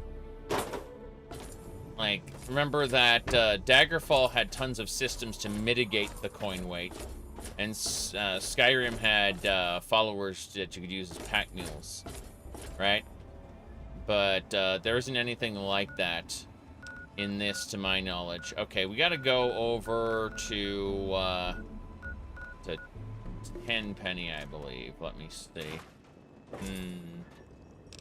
Yeah, we're gonna really quick grab some more stuff. So, like these submachine guns and the 32 pistols. We just want to be able to sell them. Yeah, 32 rifles, 32 pistols. Yep, I think we're good. That should do it. Okay, let's head on over to 10 penny and start selling some stuff. 10 penny was like down here. Yeah. Cannot fast travel from this location. YouTube formatting ruins your joke, yes. Obviously. Okay, 10 penny tower, let's do it. We're going and dealing with this stuff. The door is open. Hello, sir. We are tired. Must admit, you did good. Yes, I did. Armaments. I guess we could do a little trading. Damn right we could. Let's do a lot of trading. I need all those 308s right now, along with your 5MG, 12 gauge, Dragon's Breath flechette, 20 gauge, pulse, and then we need to really aim for the 556s, 5mm, and that should do it. We should be good now. Yep. Zarek by day, Catboy by night. I mean, more or less. When we get too tired, I'll just throw on the avatar. It's true. 2 super stim packs. And hopefully we got an ammo box for this stuff. Nope. We'll grab this ammo box anyway. But, casings. We can take the casings. Why not? The Drained charge packs. We gotta visit Rivet City after this, but then we'll be back in Point Lookout in just a second. As soon as we finish up trading with all these people. Getting rid of all our crap. Of which we have much. Yes. That should do it. Too much. Give me back one mine, thank you. Yep, just need one of those mines. There we go. Alright. Thanks. Let's go meet the crazy lady in the middle. Trade the rest with her. Go back to Megaton, load up. Then go to Rivet City and sell again. Our goal is to get their caps and their stuff. Specifically ammo. Ammunition. It's too late, isn't it? She went somewhere. No, she's right there. Hey, let me trade with you. Those ghouls won't be bothering us anymore, will they? Every time you talk to them, they remind you about how you killed a bunch of people. It's great. Business. My boutique has many unique items for the discerning customer. Yes. I am a customer. That is an elf race in the Elder Scrolls, I believe. Customer. Alright, let's see. 556s, 5mm. They're right next to Gamer, G-A-Y-M-E-R, yes. Okay, Med-X, Super Stim Pack. Anything else? An ammo box of small energy? I don't think so. Cups. See, anything else? Nail razor implants, yikes. Tread dampener. Might as well pick up a... The tread damper doesn't make us stronger, though. I was looking for something that would increase our carry capacity. Alright, I think we're good. Let's go ahead and trade with her now. All our frag mines, most of our frag grenades. And then, we need to figure out if there's anything else here. Nope. Let's go over, sell the extra breathing mask, Confederate hat, Talon combat armor. There we go. Regulator hat. Okay, we're good. We just need to sell some ammo to her that we don't use. Something silly like missiles. Perfect. That is a little more than she has, so let's go to aid. Let's grab a steady. Perfect. 550 caps. Let's go. It's been a pleasure doing... Yep. Do you like 10 penny tower quest for not falling for the good intentions equal good outcomes? Yes. Well, a lot of people don't realize that the ghouls will move in immediately. And then after 3 days, when the cell resets, all the 10 penny residents will be completely like cannibalized and tossed into a corner. Like it turned out that yes, the ghouls murdered everyone in 10 penny and shoved them into like the storage closet, basically. Right, last thing we need to do, we're just really quick getting ourselves set up to go back to the harbor, because we were kind of loaded down with junk when we did the last time, so. Alright, first things first, we're gonna grab a bunch of stuff to take with us. So, whoops. Open the closet. There we go. Yep. Not all the ghouls, agree with Roy Phillips? Yes. That's true. Alright, we're gonna get rid of the 9mm, I think. Along with these assault carbines. And then we might as well do the mines as well. We'll take the mines with us. Let's see. Chinese assault rifles are nice, but, where are the mines? There's frag mines. Absolutely. We're gonna use these and take them over to Rivet City to sell. Good. We are at our carry capacity.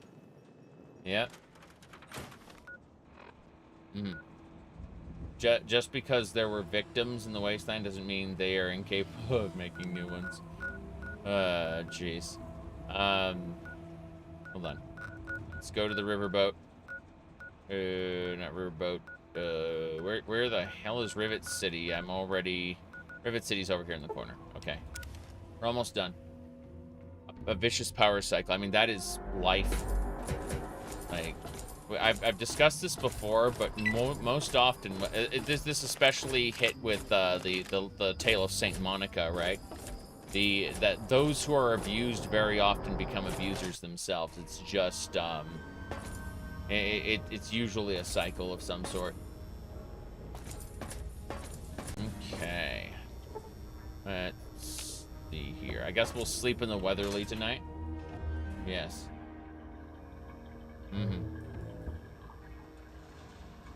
You only need to kill Roy to get the good karma ending. Well, modders fixed it, you said? I'm wondering about that. Capital Preservation Society. Any trouble in this area?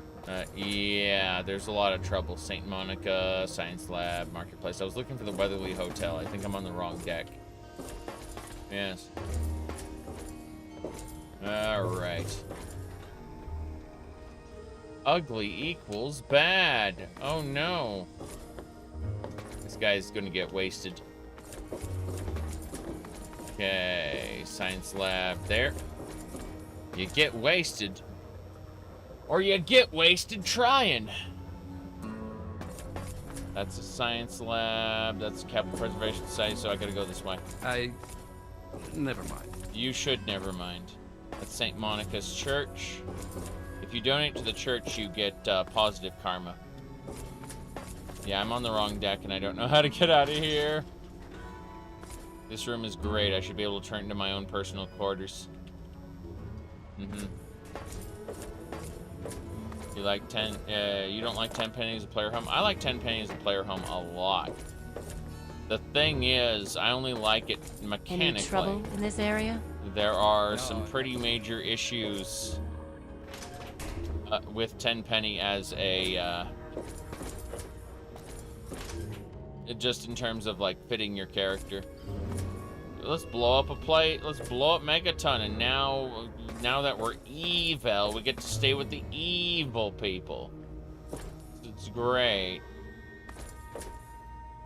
Yep. You know, some people put too much of an emphasis on loading screens. Have you seen any? I'd better I don't think Skyrim ever had a problem with loading screens.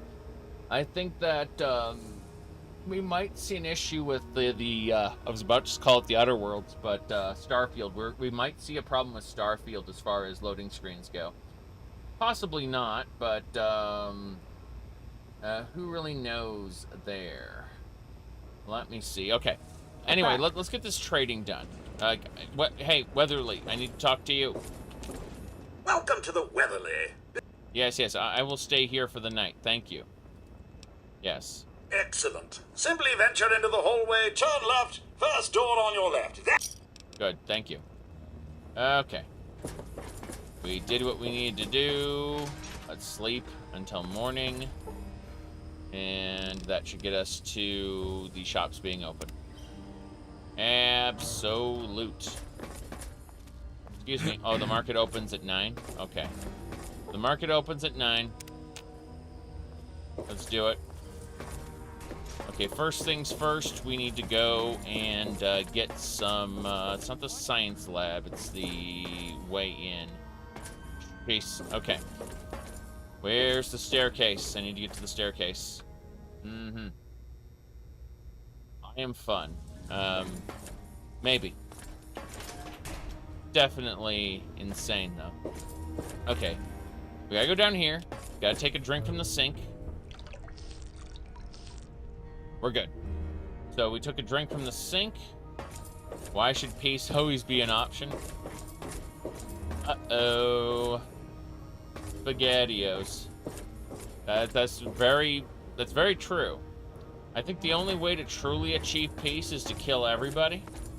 And, there's a problem with that. Marketplace, this way. Yep. Everybody in Tenpenny are pretending to be old world LARPers. Well, I mean, they got their money by exploiting other people in the Wasteland.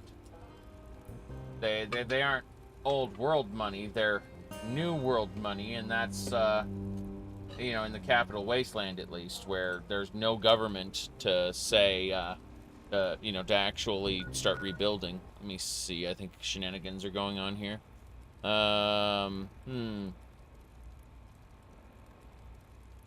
Okay.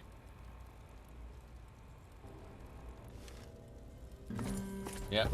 There's literal slavers that in that place. Yes, that's true. Hello there. Decided to check out the shop, eh? I did. I need to do some killing. Need to do some killing, eh? Yeah, that's right. All right, we grab our ammo. Hold on a second. Let's make sure we're correct. Yeah, super stim packs. Then let's look for ammo boxes. There are no ammo boxes for us. Anti-material rifle parts, don't care about that. Grab my casings. Always grab the casings, they're free. More importantly, we go over to ammo, and now we need to get the 50.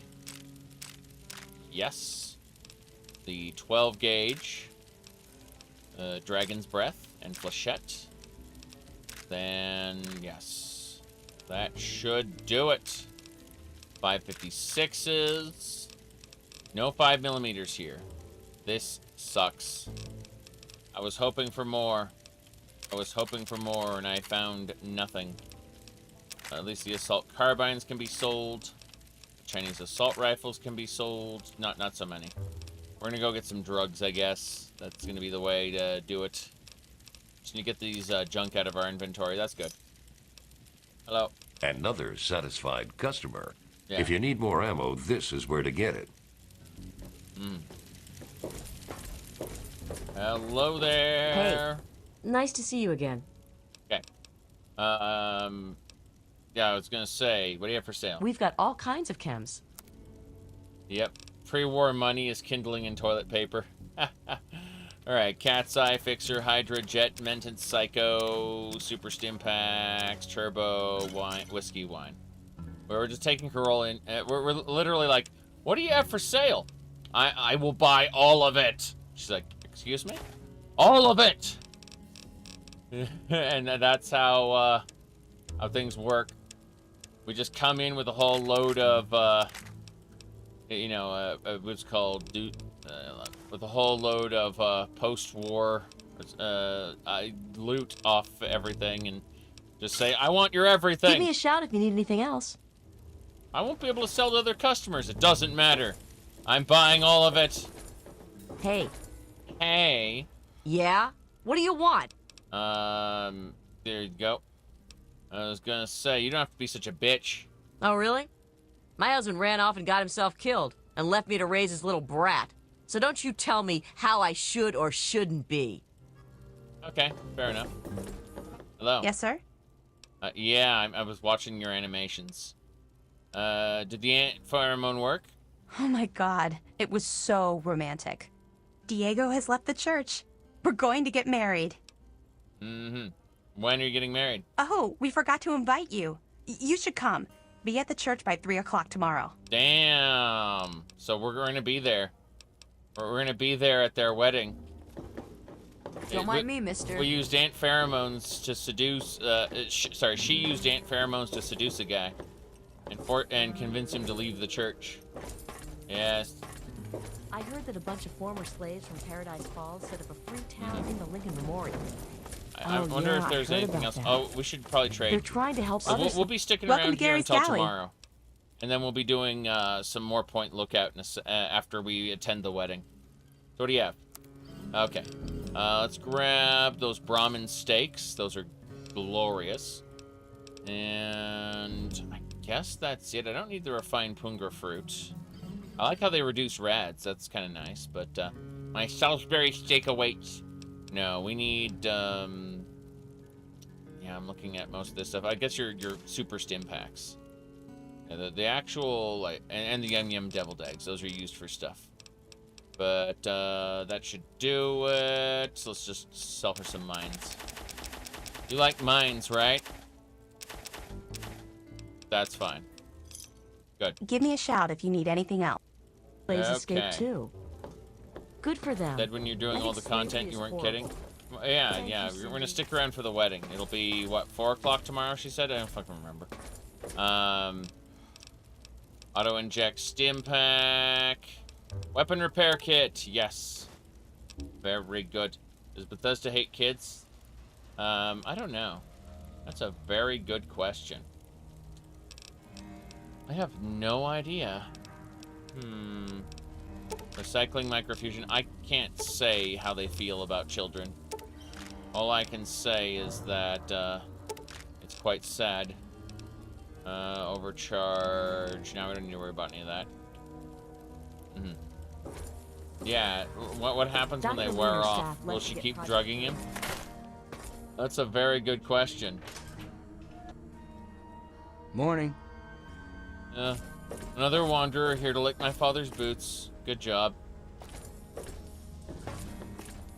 Yep. You know, it's funny. There is a very interesting thing. You can adopt Braith if her parents die. Carrot and some water. Keep in mind, her parents can only die after Amron gets his family sword back. But it's interesting because you can adopt Braith if her parents die, provided you didn't kill them. They have to be killed by like a dragon attack or something, and if you do even like 1 point of damage to them during that time, you get flagged as a killer. And so she's like, I hate you forever, as opposed to but yeah, she will actually talk about how she likes Lars Battleborn, and how, you know, it's definitely a thing. Like they built all this stuff into the game and it barely exists. Let me see. People are absolutely nuts. Okay, I'm just double checking all these little sections here. Oh boy. Okay, we're going. We're gonna go sleep. Any trouble in this area? Yes, there's always trouble. But we're gonna sleep in this bed. Yeah. What time did she say the wedding was? I want to stick around for the wedding. So, then I need to get back to Point Lookout again.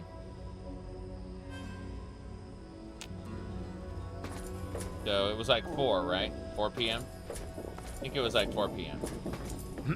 The bed. Good. 3 p.m. Okay. Well, it is tomorrow. So, we're at noon right now. I'm gonna go get some water. Yeah, I'm gonna go drink. I'm looking from the for sink. troublemakers. Have you seen any? Okay. Very good. Stairwell. Go downstairs. Then we'll get a drink from the sink. Absolutely. And then we going up. This should be, yeah, the church should be right here. St. Monica's Church should be on this level. And we can just hang out here until they're ready. We're coming early. That is not innuendo. Oh, come on. Pay more attention to what you're doing. Pay more attention to what you're doing, yes. Alright, there's Diego. Let's ask Diego how he feels. God bless you, and keep you safe. Yes. So, how are things between you and Angelica? I don't know what came over me. I just lost control and seduced her. But I am an honorable man. I will make her an honorable woman. We're going to get married. I thought I would be more upset about leaving the church, but she makes me so happy. I see, I see. There we go, then. I don't know what came over me. God bless you. I don't know. It just happened. There I was, minding my own business, and all of a sudden I was putting in my credit card to do a tier 3 sub on Twitch. Yep. This deck is as good as it's gonna get today. All right, let's see. What do we got? Yeah, we're set. He is Railman standing, yes. There we go. I'm attending. I'm an attendee. Yes. Hey, I'm not saying I don't appreciate, what do you call it, memberships or anything. I'm just saying that it is kind of funny. Put down, you plebeian.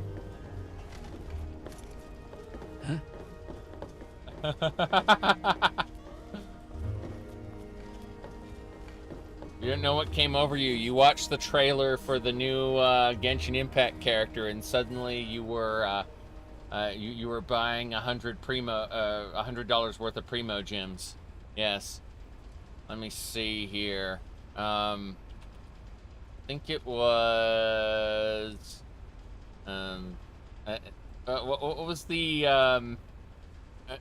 like? I had a prime example of like terrible. What do you call it? A terrible Genshin. Let me see here. I think I found it. Here we go. Okay. Here's prime. Here's if you had any doubt as to how fucked up Genshin is, let's pull this amazing trailer out here. Diona, bartender of the Cat's Tail. I charge a hefty fee for private events. My ears and tail are no prop, they're real. Proof of my cat's line bloodline. Life as a mixologist is very busy. When I'm not at the tavern, I'm out collecting ingredients for new recipes, so unless something is urgent, don't bother me. On the rocks! Hey! Think you can bully me? Look at you, Blue Down!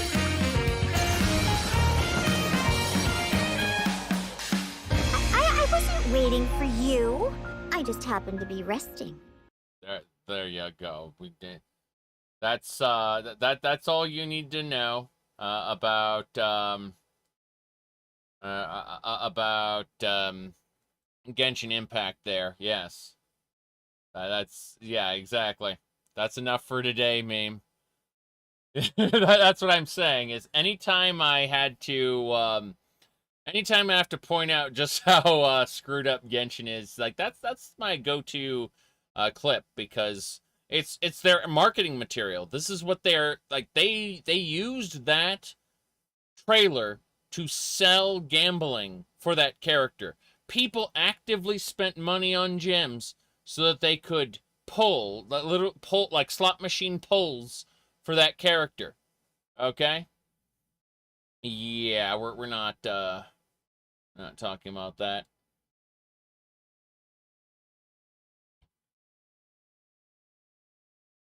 All right. Yeah, so I personally wouldn't know anything about Genshin Impact when I make fun of it, right? Definitely wouldn't know anything about that. Okay? I mean, having a little Venti figure here, and then, of course, it's official. Yes. So, obviously, definitely don't know anything about the thing I'm making fun of, right? Holy shit. It is pretty funny. I do have a lot of miscellaneous garbage here, and it's fun garbage, like Ulfric Stormquack, for instance. Yes. Ulfric Stormcloak as a duck. So, some of the best. Some of the best. I'm gonna say that looking at all the different things, I mean, comes down to here's a duck of the a vault duck. Here's vault duck. Yes. There you go. Vault duck. And then of course we got the Dova duck. Yep. Standard leather armor, iron helmet. Low quality adventure. But my favorite is The wait is over, Tenno. Barrow Ketir has arrived. I only accept one currency, Orican ducats. That's my favorite, personally. Yep. Okay. I mean, I've got tons of other little figurines and shit, but, alright, let's get going. Here we go. Point is, Genshin is questionable, at best. Whoops. I forgot to turn the sound back on.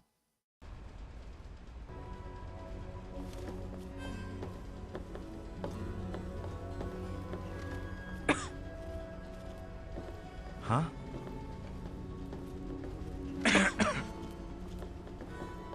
There's dust everywhere. Couldn't you have cleaned this place up? Like, swept the papers off the floor before you started the wedding? Actually, it's part of the post-apocalyptic aesthetic. They want to make players feel a certain way. It doesn't matter if the world is consistent. Huh? Oh no, I must eat. We must eat at the wedding. Wasteland hot dog. Delicious. Huh? The best part about Barrow Ketir in Warframe is that if you build a Naros Prime and you take a Naros Prime to Barrow, he will literally turn into the adoring fan. He'll go, God King, you're here. Can we go on an adventure? Scavenge some materials from the void, perhaps? I'm serious.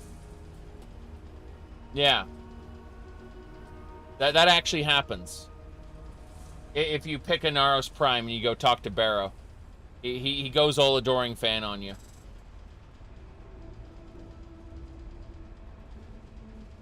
Let me see here. I'm pouring a drink. Hold on. We're almost ready to go.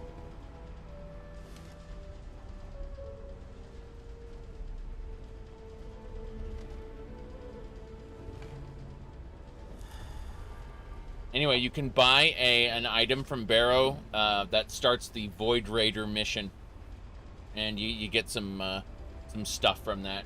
You can do it once a week. Well, you can technically buy one key a week and do them all at once. I have like 9 keys saved up.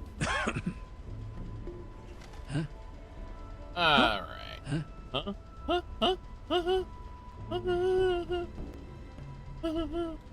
Yes, sir? Yes, sir. Why is James such a brat? Goodbye. Get going. Keys of what? No. Keys to Barrow Ketir. Barrow Ketir's mission.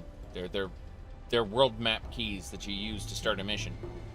They're consumed on use. Huh? Yes. All right.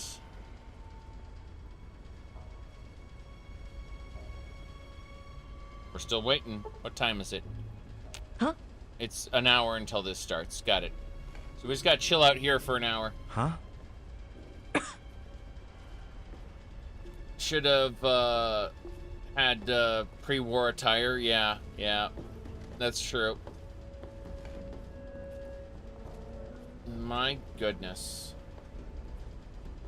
You have a vase with a pictograph for Barrow. Oh, you should probably just use a guide for that. But it's usually the pictograph is a monster, like a specific enemy type that you have to kill.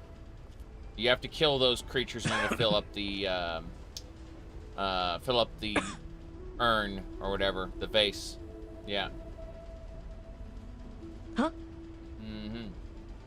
Come back and everything is in shambles because the two got married. Yep.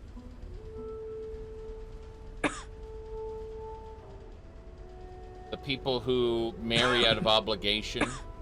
You know, that it's so interesting how many of those jokes are still like propagating of the quote unquote I hate my wife school of comedy, right? Like I can't understand those people. Why, like, outside of marriages of convenience or obligation, you know? Dad, my shift's over. I'm going to do some shopping. What? What? Da da da da da da da da da da da. Goodbye, bruh. Huh?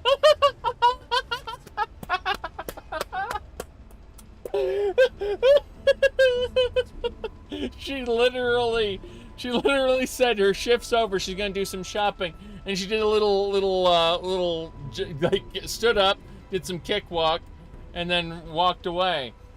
Yeah.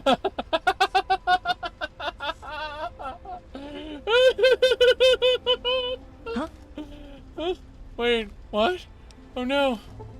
Yeah, she's gonna come back at 3 o'clock. I know, but still. My job here is done. Huh? She literally just like kicked up at the screen and just walked away. Runaway bride. Huh? Huh? Huh? Huh? Huh? Huh? Huh? Huh? Huh? This is amazing. Let's see if she comes back at 3. I'm willing to bet her as soon as it hits 3 o'clock, her package will turn to marriage mode. Or better yet, he'll start talking on his own. That might happen. I don't know what's gonna actually occur, so it's very funny. Huh? Huh? Huh? Alright, so it is currently...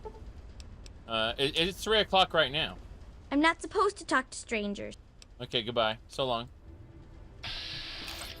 So, this was a successful marriage. We are gathered here today to witness the union of Diego and Angela in holy matrimony. I had to get up and come over to where they were to start it. There's a trigger that is proximity based. I don't like this. They have asked that their marriage be blessed by God and by Saint Monica. For just a second, they said by God and by Satan, and I thought he was gonna say Satan, right? So like, we want our God blessed by. We want our marriage blessed by both God and Satan. That's what I originally. Oh, jeez. Have also asked that it be witnessed by their friends and family. Diego, will you take Angela for your lawful wedded wife, to have and to hold from this day forward? For better, for worse, for richer, for poorer, in sickness and in health, to love and to cherish until death do you part? I do. Angela, will you take Diego for your lawful wedded husband, to have and to hold from this day forward? For better, for worse, for richer, for poorer, in sickness and in health, to love and to cherish until death do you part? I do. I now pronounce you man and wife. What God has joined, let no man tear asunder. I love you, Diego. You've gained karma. I love you too, Angela. Yes, sir? Yes, sir. How, you in love? It's true. I'm so happy. Diego is a wonderful man. Caps lock. Gender is a made-up concept by this guy whose test subjects, real life by the way, real life test subjects committed suicide because of his abuse, his molestation of them. Okay?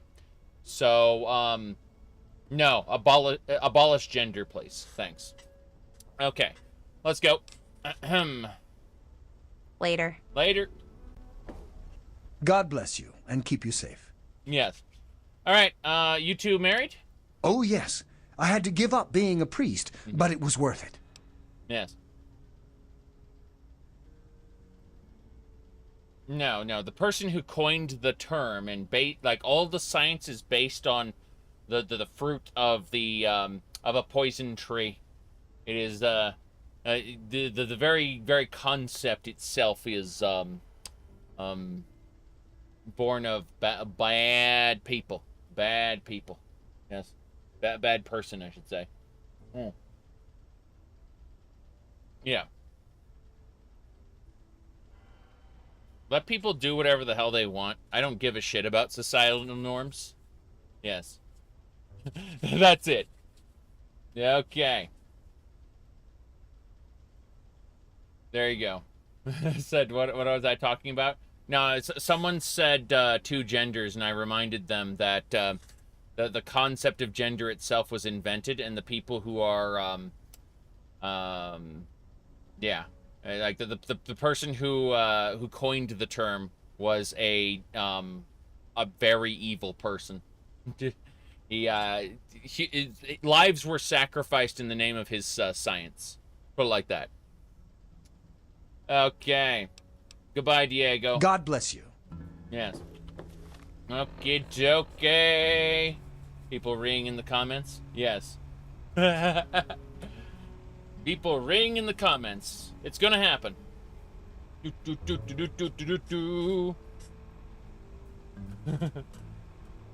My goodness. Sports are interesting because, like, we have like, what do you call it? We have different weight classifications for fighters. You know, there's like heavyweights versus lightweights. And you don't typically, like, you will very often bracket people based on their physical capabilities, right? At the end of the day, it is up to each sport to kind of figure out what people have what physical capabilities and categorize them properly. That's just normal. I'm gonna go play with James. My goodness. Hey, you hear about the fight? Yeah, Belle's gonna have to really issue. That's why I'm glad I'm in. I'm sure she'll just scrounge some stuff and pretend to be And I'll pretend to be a serial killer. Trouble in this area doesn't sound like any fun. Did you hear about the fight in the Muddy Rudder last night? That was such an annoyance. Yeah, Belle's gonna have to replace some tables and chairs. Let's get Project I'm Purity sure she'll running. just scrounge some from the lower deck. There was some sort of battle in the city yesterday. I mean, when your sport is physical, obviously you have to take people's physical capabilities into account. Cut it out. But that's a different matter altogether, and it's the internet doesn't understand nuance. So when you have like a multifaceted issue, the internet is going to focus on like one bullet point, one particular like razor thin point, and ignore all the other nuances of the issue, right? And that's kind of how it works when it comes to we're gonna open this cabinet. Give me a sec. Whoop, hold on.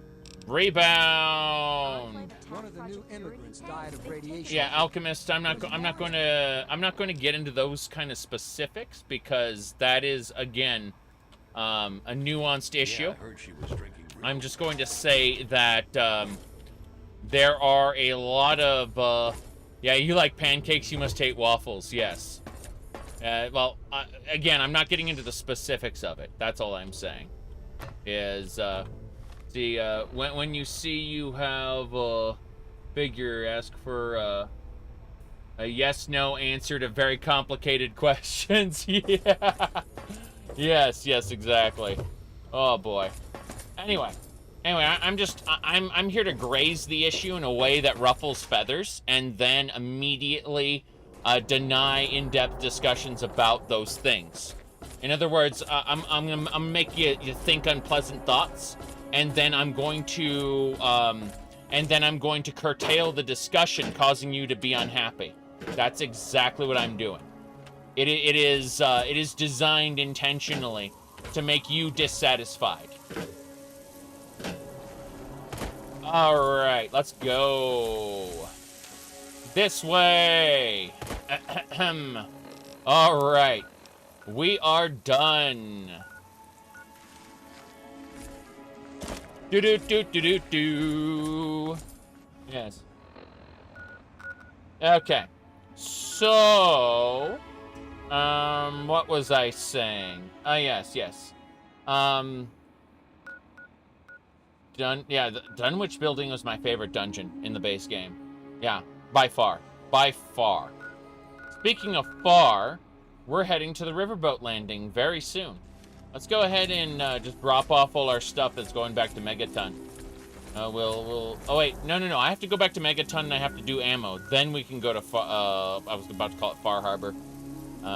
Enemies nearby. Where? This way. I'm looking for troublemakers. You seen any? I have. They're over here. Yes. You don't see much point in bringing it up. Oh, well, it was actually Caps Lock that brought it up, and I just kind of expounded on it in a way that would, ruffle some feathers. Yes. Okay. Let's go. Hello? Who's there? Hello? Who's there? Listen. Yeah. Hello? Who's there? Who's there? Hello? Who's there? Hello? Hello? Who's there? Who's there? Okay.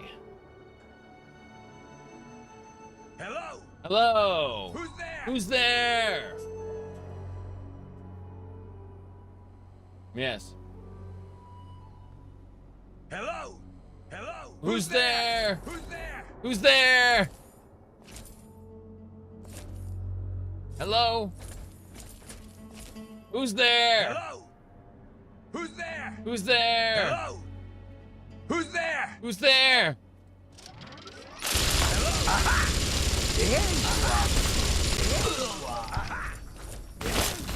There you are. Reload. I want this one's head on a fucking plate! You lost your head, sir. Talon Company is dead. Oh, it was just a minigun. Hello? Who's there? Hey, there's the regulator we killed. I like how the Talon Company... I remember when we were evil? That was funny times. Yep. We're taking all the things. We're gonna walk them over to the Pony Express box and send them off to Megatown. Yes. We're going. Yes. Do.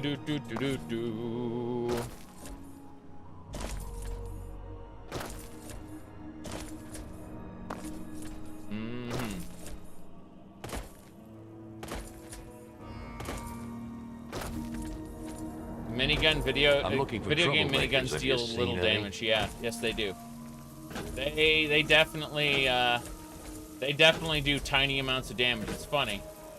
They should instantly turn people into paste. Yes, but then they would be objectively the best provided you had the stats for them.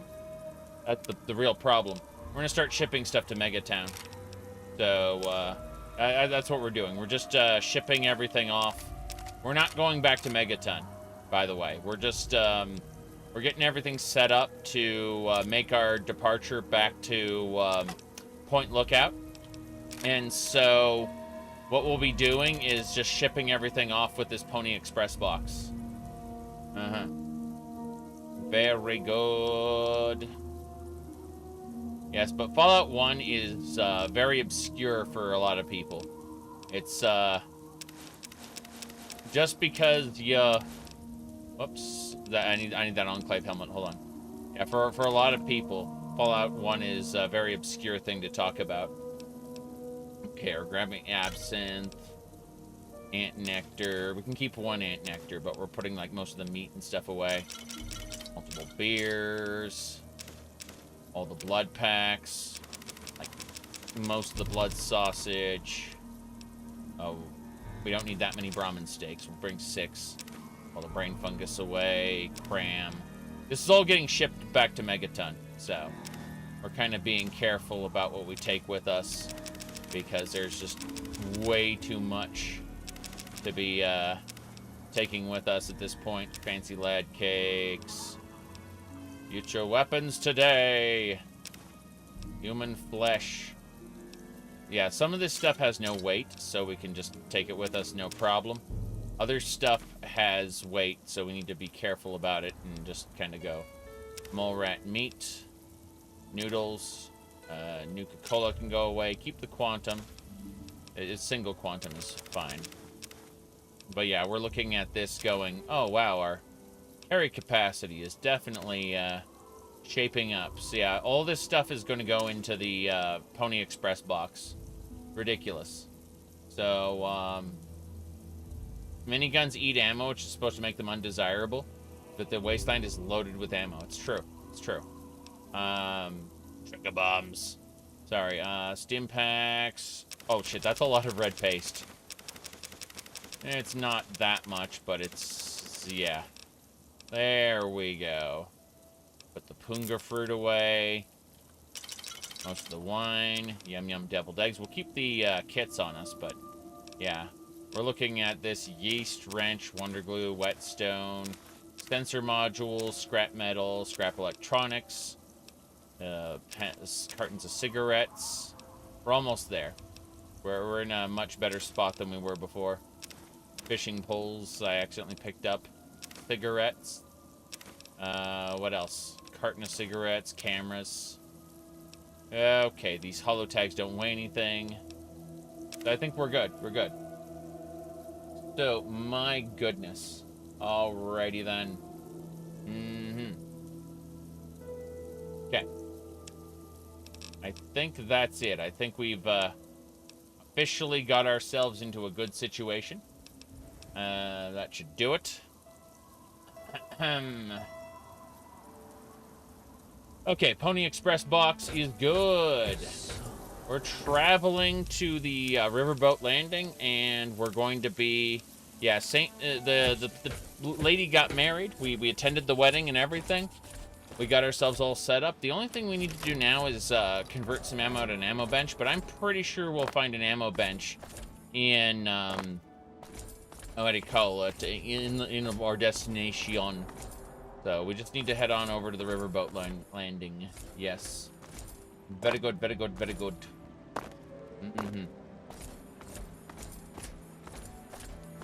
Okay. We're gonna take a sip from this water. It's delicious. Oh, geez, that's 6 reds per second. Jeez, never mind. Never mind, we're going over to the purifier. Okay. There we go. This guy's burning mirelurks, by the way. The purified water's killing all the mirelurks living in the basin.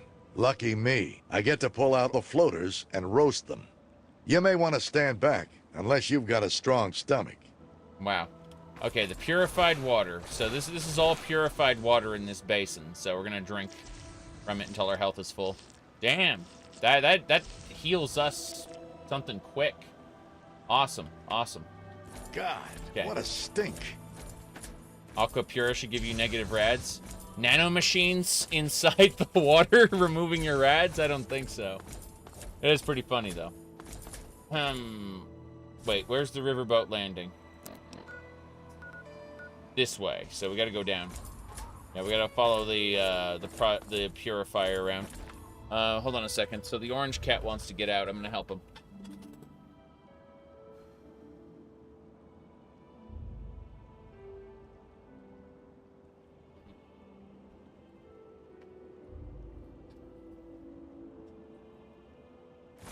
Good, good, good. The purified water's turning the mirelurks gay. Oh no. That's unfortunate.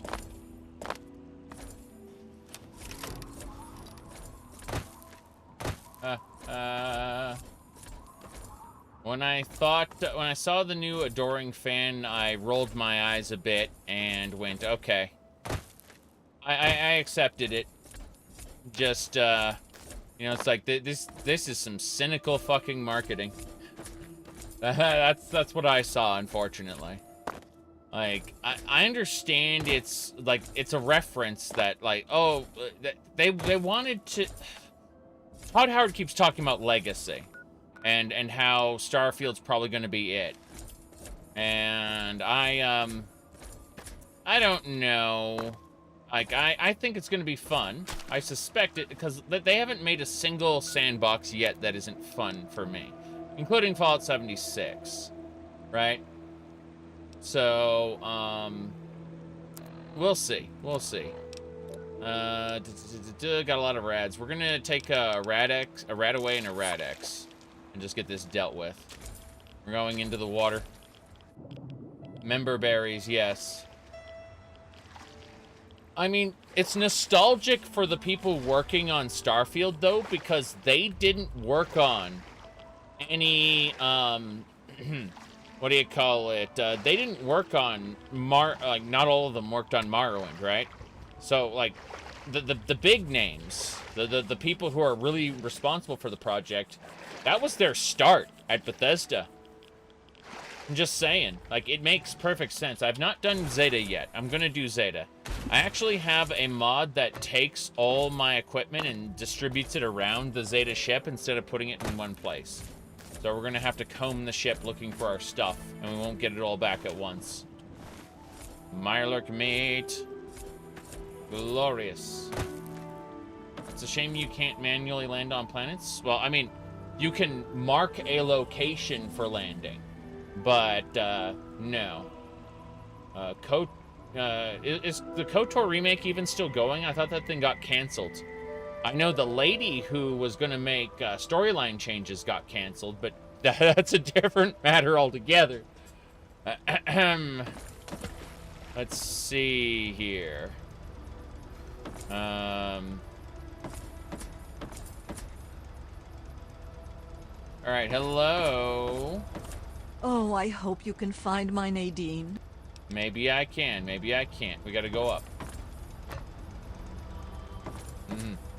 They dropped the studio that was doing the remake. That's what I thought. I was pretty sure that the remake was no longer a thing. I like KOTOR 1 and I like KOTOR 2, but I like them both for different reasons. And me personally, I kind of prefer KOTOR 1 as a Star Wars story, noting that KOTOR 2 is definitely the better video game. Like, definitely the better story as well, but as a Star Wars story, I kind of prefer Welcome aboard. KOTOR 1, because it's pretty basic, right? Goodness. Anyway, let's go. Hello, traveler. And when I say it's pretty basic, I mean it is what you would expect from a Star Wars story, KOTOR 1, whereas KOTOR 2 is a subversion of Star Wars in a very good way. But I kind of like classic Star Wars. So, you know, that's why I tend to gravitate more toward it. Thank you for posting my mod list. You just installed most of them. Your gameplay's much better. That's awesome to hear. That's great.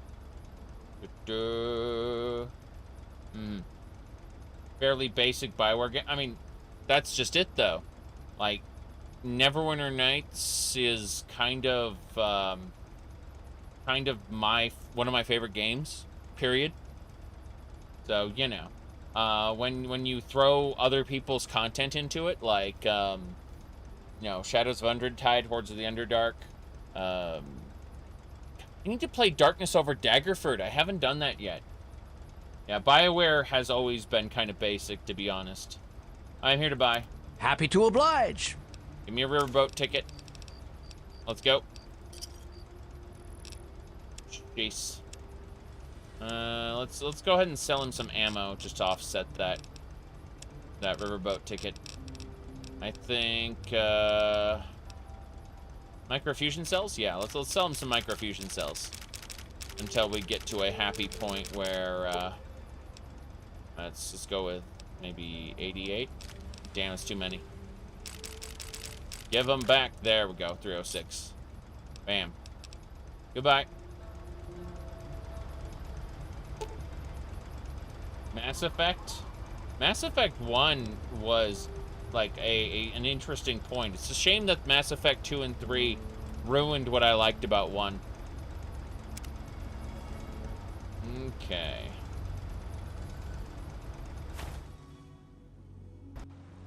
Yeah, but the people who made Baldur's Gate weren't around for most of what BioWare ended up making later. That's the honest truth of it. Yeah. Like, in KOTOR 1, you can see the patterns that would become Mass Effect. Interesting. I hadn't thought about it that way, but you're right. Okay, we gotta go to the submarine. We gotta get the submarine dealt with. Look, I'm not saying BioWare bad. I actually kind of like what we refer to as BioWare basic up until a point. I was like, I really liked Mass Effect 1, and then the directions they went, it's obvious that there were departures from the studio. It's obvious that the people who were responsible for making Mass Effect 1 what it was weren't there anymore. And I'm not saying, like, Mass Effect 2 was a bad game. I'm just saying, like, the things I cared about were kind of gotten rid of in favor of a new paradigm. Like, the action's better. I would argue that Mass Effect Andromeda is functionally the best Mass Effect. It's just, you know, we kind of care about things other than function, like, what do you call it, story. And Mass Effect Andromeda has a terrible story. We have Rad-X installed. We're going for that submarine that's docked there. We're good. You want KOTOR 3, but EA would ruin it? Probably. Yes.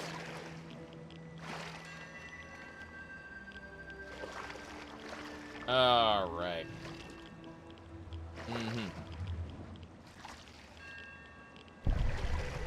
Here's the submarine. They, Can I climb the chain? No. Cannot climb the chain. The submarine, oh, we can drink from the water. Oh, there it is. Cool, there's stuff down here. The submarine recovery site. Nice. Pistol, bottle caps, mentets, pre-war money, and some steady. Turbo, that's good stuff. Steady. I'm gonna drown. So, where is the submarine? There it is. Okay. Let's dive in. Damn. Let's see here.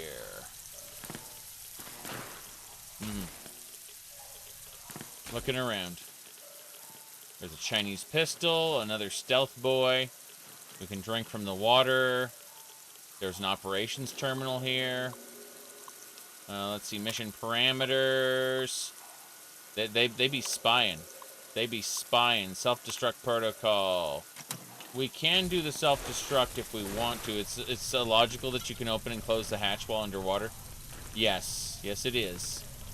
But that's because the sub is classically designed instead of functionally designed.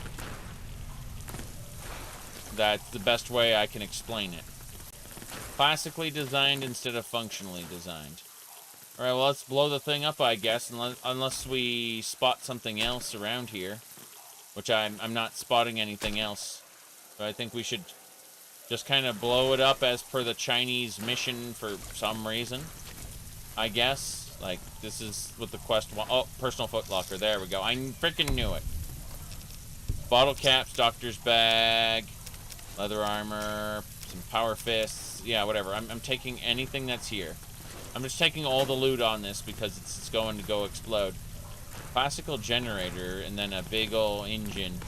And none of these seem right. Like, all of this is busted. Blizzard, Bethesda, BioWare, Arcane, Obsidian. Yes, exactly. That is correct. All these different studios that are no longer the same.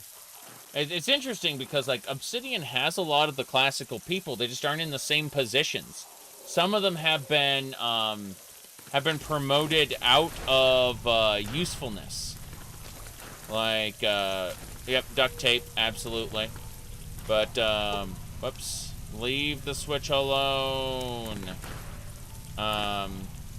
But yeah, a lot of these people have been promoted out of their original positions where they did their best work, and then and then promoted into places where, like, they just aren't that like a lot of these people weren't good for leadership positions. They were good for writing or game design, and, you know, like, at the end of the day, someone else's vision is what made a lot of those other things great, right? As other people's visions kind of coalesced into a cohesive product. But when you take someone who was really good at one job and you promote them out of that job, the person who fills the void, who goes in to replace them, is they might do the job, but they don't do it as well. And the person who was doing that job is now, you know, usually in a leadership position. And, yeah, it's kind of crazy. Yep. He said it's like a code monkey who gets put into a leadership position where no longer writes code because they're busy managing the other coders. Yes. Well, the real problem is it's not just writing code. It's the idea of coordinating and deciding which ideas are good and which ones aren't and why. And so the original collective that made those old products great is, number one, no longer there because everything's been reshuffled. It might be the same people, but they're no longer in the same positions. At least, you know, not, it may be some of the original people. That's number one. Number two, the market has changed. And therefore, the companies are being given different mandates as to what should and shouldn't be in there. Yes. All right. Let's activate that self-destruct. Let's do it. There we go. Activate the self-destruct lever. We're doing it. Confirm the self-destruct protocol. Get out of the submarine before it self-destructs quickly. We must save and wait here. That's it. We're just gonna wait here. That's it. Yep.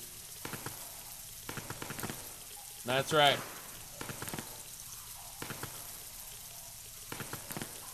I'm waiting. I'm waiting for this to blow up. Yep. Why isn't it exploding? It says get out before it explodes, right? Where's the explosion? Where's the kaboom? Where's the earth-shattering kaboom?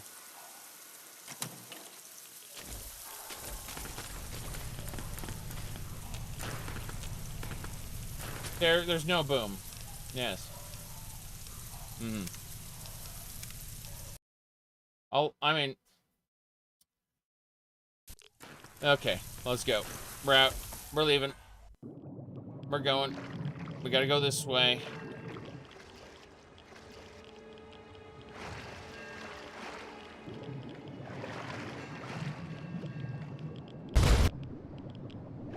Bam! Return to the safe house terminal for further instructions. Alright. We gotta go back to get our mission debriefing. We're acting as a Chinese agent. Very good. Okay.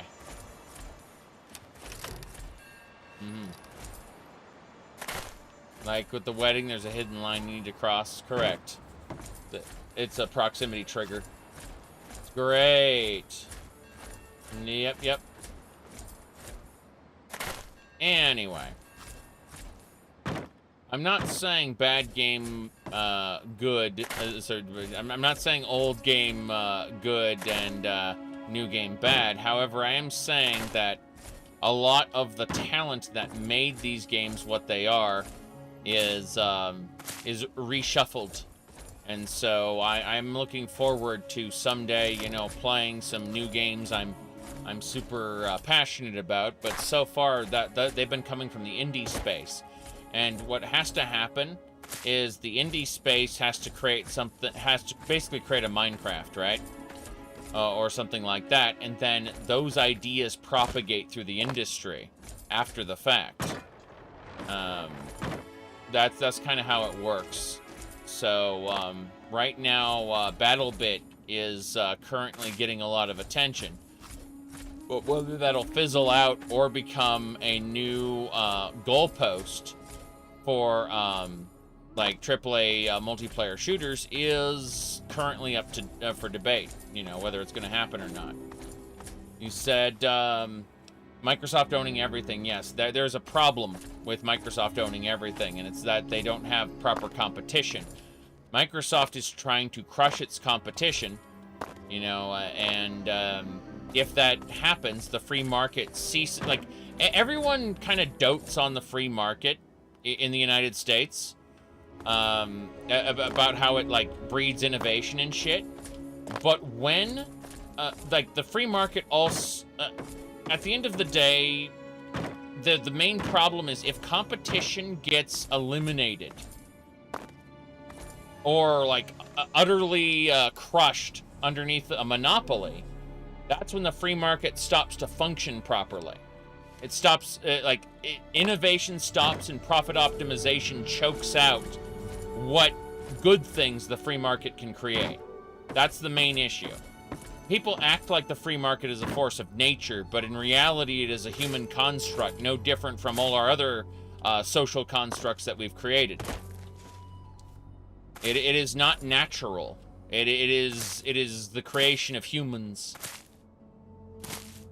So, all I'm saying is that the Microsoft monopoly threatens to kill off the last vestiges of good that the free market can create.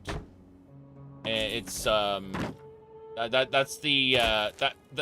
is, now, that said, an indie developer might be able to rise up and not get acquired. The main issue with these indies is that they rise up, and then they get snatched up by a AAA company, and at that point, they cease to be their original selves, and they get kind of they get cannibalized, more or less.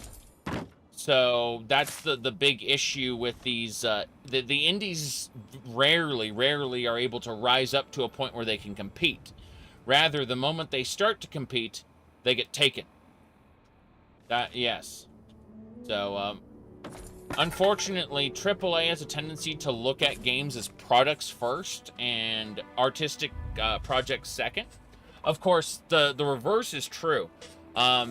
Something that's looked at as an artistic project first and seen as a commercial venture never. I'm not saying second, I'm saying never. Those projects will also fail, right? There's a balancing act that needs to happen. You know, artistic vision first, and then, you know, like, product a close second, but not, you know, not surpassing it. And that's the real issue, is we're kind of, let me see. These gamers who idolize days as being... Wait, these days as being good. I mean, there are good games that are coming out. Like, I fucking loved Elden Ring. Let's see. What else came out recently that was great? I mean, people are talking about Baldur's Gate 3, but it's not out yet. Elix. I haven't played Elix 2 yet. I played Elix 1, and I loved it. It was broken as fuck, and it was jank, but it was fun. Anyway, yeah, so, well, you said gamers aren't getting dumber with each generation. Gaming is becoming more accessible to dumb people. That's really what's going on, is, yeah. Elix rating out of 10. My ass out of 10. Like, I really don't, here's my main problem with numerical ratings, is that I will very often, like, break down and categorize a product. So this game has a great story, but its mechanics are kind of mid or bad. Like, the issue is that, like, I will very often say this game is better than that game, and so people are like, well, what? Like, if another game is worse than those, actually it has elements that are better than both of them. How can you say that this one game is better than all of them when you said it was a lower score? And that's because numerical scores fucking suck. That's what I'm saying. Yeah, my goodness. Gothic 2 still holds up? Yeah, that is true. The point is, people want to get, like, a hierarchical list. By the way, hierarchy is, like, a lot of people misattribute a lot of societal issues to some kind of small a very, very specific thing that pisses them off, when in reality, the majority of societal issues are born from hierarchy. Anyway, people want to make a hierarchy out of everything, and that includes video games. And, you know, to objectively quantify which games are better for which, and at the end of the day, a game only needs to make you feel a certain way to be, in your eyes, good.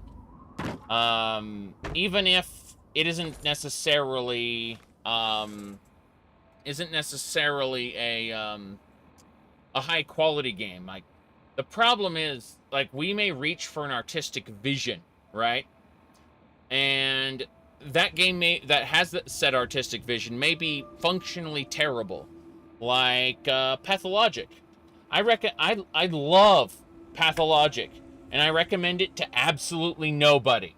You should not play Pathologic, but I rate it as one of the best games ever made because it's terrible. It is a terrible video game. But this is what I'm talking about the idea of a game that has an artistic vision but doesn't aim for success, doesn't aim for at the end of the day, it is unfun. But it is unfun in a way that causes you to be stressed out, and that's the author's intention, is to make you feel these things during the game, to be frustrated as you are unable to save everybody, or the thing you wanted to do being utterly impossible, or just barely possible to the point where you're skirting by at the skin of your teeth, you know? Oh boy, let's see. Hold on. Prime example, Dragon Age Origins, made by people with a passion for what they were making. Yep. Was only able to do in a single standalone game. Yes. Yes. I would have loved to see more of the Darkspawn and the demon, the archdemons and stuff to finish off the blights, but it would have to be in a different story. And unfortunately, Dragon Age is just like elven gods. That's literally the direction Dragon Age went. Is like elven gods. And I was very disappointed with that. My goodness.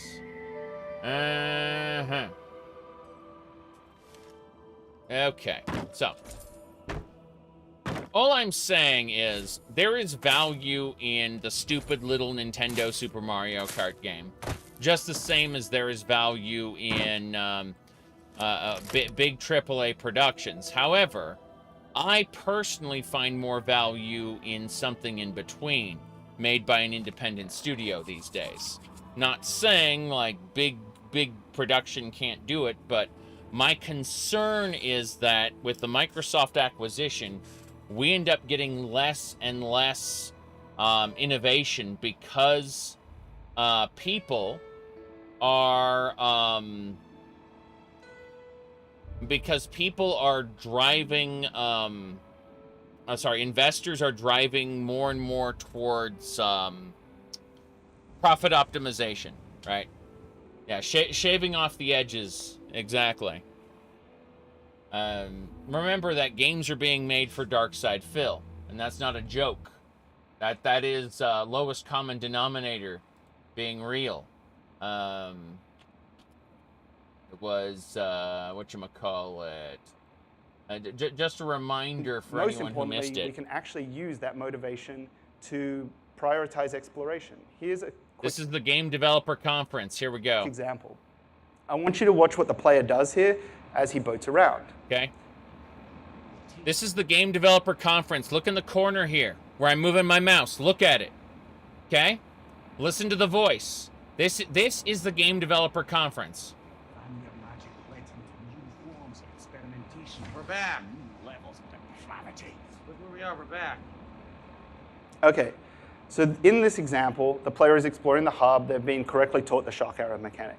And thanks to the design work done by Kai Zheng, they've also been told that shock arrows mean interesting themes and that there's a lot of different varieties. Point is that when the game developers they point to the dumbest players, the most simple players, the people they are designing for, to make sure that they understand the mechanics, and therefore nobody gets left behind. Because if players quit the game and leave negative reviews, that's less sales, right? If they refund the games, that's less sales. So they are designing for the dumbest people possible. And that, like, this is the Game Developer Conference. To show you that I'm not bullshitting you, I'm linking it, the actual GDC video, in my chat here. You can go watch it yourself, confirm that it's real. It is on the GDC Game Developer Conference YouTube channel. This is real, okay? This is not a meme. Okay, I've linked it for you. So yeah, now that's all I have to say on the matter. I'm done with this. we're gonna finish up the quest now. Let's go.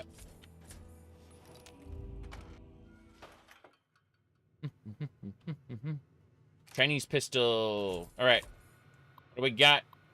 Extraction details. All right, retrieve the automated correspondence at the Chinese Intelligence Ministry. Let's see, orbital intelligence. Verifies termination. Wow, they have spy satellites still running today. Right. Agent, if you're receiving this message, then we've registered the destruction of the objective. Well done. Report to my personal bunker hidden in the grounds of the mansion. Coordinates have been provided. The bunker has a hidden entrance. A pair of cryptomatic spectacles hidden in the water tank of the toilet in your safe house. Damn, we got to put on goggles. Here's sequence to unlock the bunker. Got it. Passphrase, Sephirim descending. Cool. So that's it. Let's grab our spectacles hidden inside the toilet.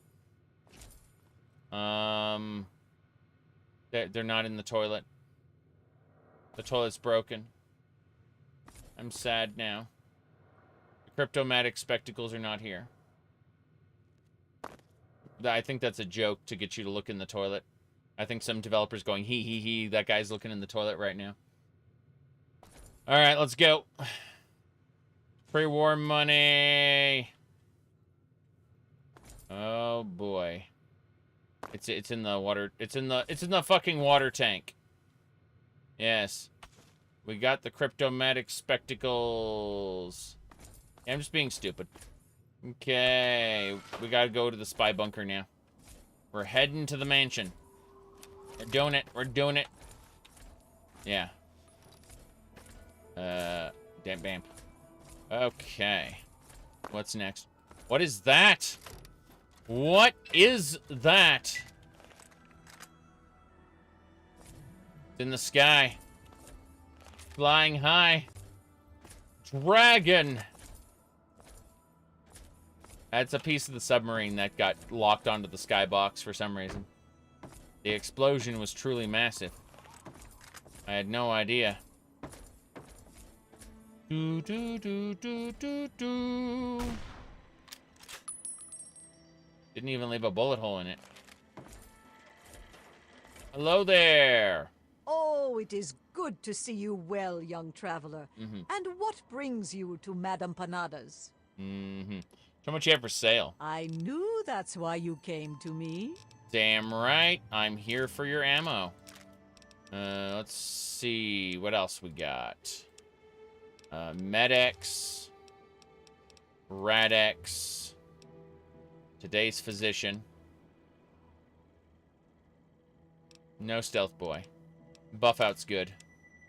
Okay, now we need some ammo. 556 surplus, thank you very much. That is a lot of surplus, jeez.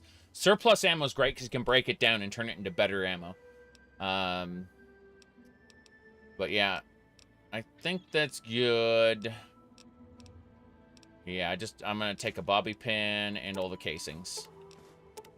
The casings are good. We can use those for good reasons. Whoop.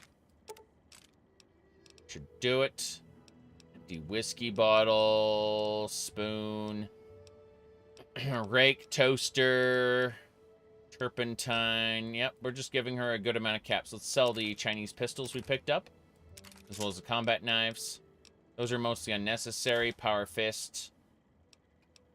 Anything else? I don't think so. A couple frag grenades we don't need. Leather armor. Okay, we're gonna sell her ammo to get the rest of her thingamabobber. So missiles. Missiles are our favorite thing to sell. Actually, you know what? Microfusion cells. We've got plenty of those. Some liquid nitrogen is not good enough. But yeah. Microfusion cells will do it. Oh, it's the trapped baby carriage. Okay, that makes more sense. That makes a lot of sense, actually. Wow. I'm impressed. Let's go with 71. Cool, that's great. We're just getting as many caps as we can get our hands on. That's good. Let's go. Yeah, I do have Oblivion semi-ready to go. I mean, when I say semi-ready, I mean, like, I have a clean mod organizer now that doesn't have any mods installed in it. But we got other stuff to do. What? Kotaku staff have investigated and found Kotaku did nothing wrong. Oh, yeah, I remember that. That was fun. Yeah, Denuvo claims its DRM did not hinder gaming performance. That's what it was. Yeah, Denuvo said that it didn't do any. Yeah, that's hilarious. By the way, I have Shadow of War both on Steam and on GOG, and the GOG version running through Steam's Proton runs a lot better than running the Steam version running through Steam. It's really funny, and it's because of Denuvo. Like I have functional proof because of the two versions of Shadow of War. I really want to play Shadow of War again soon. Yes, we investigated ourselves and found nothing wrong. Exactly. Oh, I was going to check out the septic pipe up north. That's right. Why do you have the same game on two different platforms? Oh, very simple. So initially, I got it back when it was a they had this merchant who went like this, and he would sell you microtransactions. And they removed him from the game later and made the game better. Anyway, when they removed him from the game and made the game better, I went ahead and I picked up the game officially, quote unquote, and it turned out to be a really great game. Then I found out that it runs much better without Denuvo, and guess what? It was on sale for like $9. It was dirt cheap. So I was just like, oh hey. How's it better from release? What are you talking about? There's no cash shop anymore. The game was originally balanced around the cash shop, and it isn't anymore. They literally had you have to understand how fucked up this is. The developers had a fully realized, fully balanced version of the game set up for without the microtransactions, okay? They had a fully set up game, and then they screwed with it. Well, they had a cash shop version that was balanced around the cash shop. In other words, it was a fucked up, unbalanced version. And so the fucked up, unbalanced version of the game is what ended up in release. Yep. Yeah, the nice game you got there. Let's make some real money. Correct. So they literally, the day they removed the microtransactions, they reverted the game back to the version the developers made, which is the not horribly screwed up version. It's great. Yeah. You stopped looking into the game because of the microtransactions? Yeah, they're gone now, and the game is fully balanced around just playing the game. By the way, the end of the game, the end of the game had a part called the Shadow Wars, where all of a sudden you were pitted up against enemies you could not beat. And you had to either grind, or you had to do the microtransaction store. Those were your choices, initially. Well, what happened was, it turns out that in the original, like, concept the developers made, the Shadow Wars was an epilogue after the ending in order to give people endless gameplay to have. It wasn't made for the story mode. It was kind of like an after story for people who just wanted to keep playing.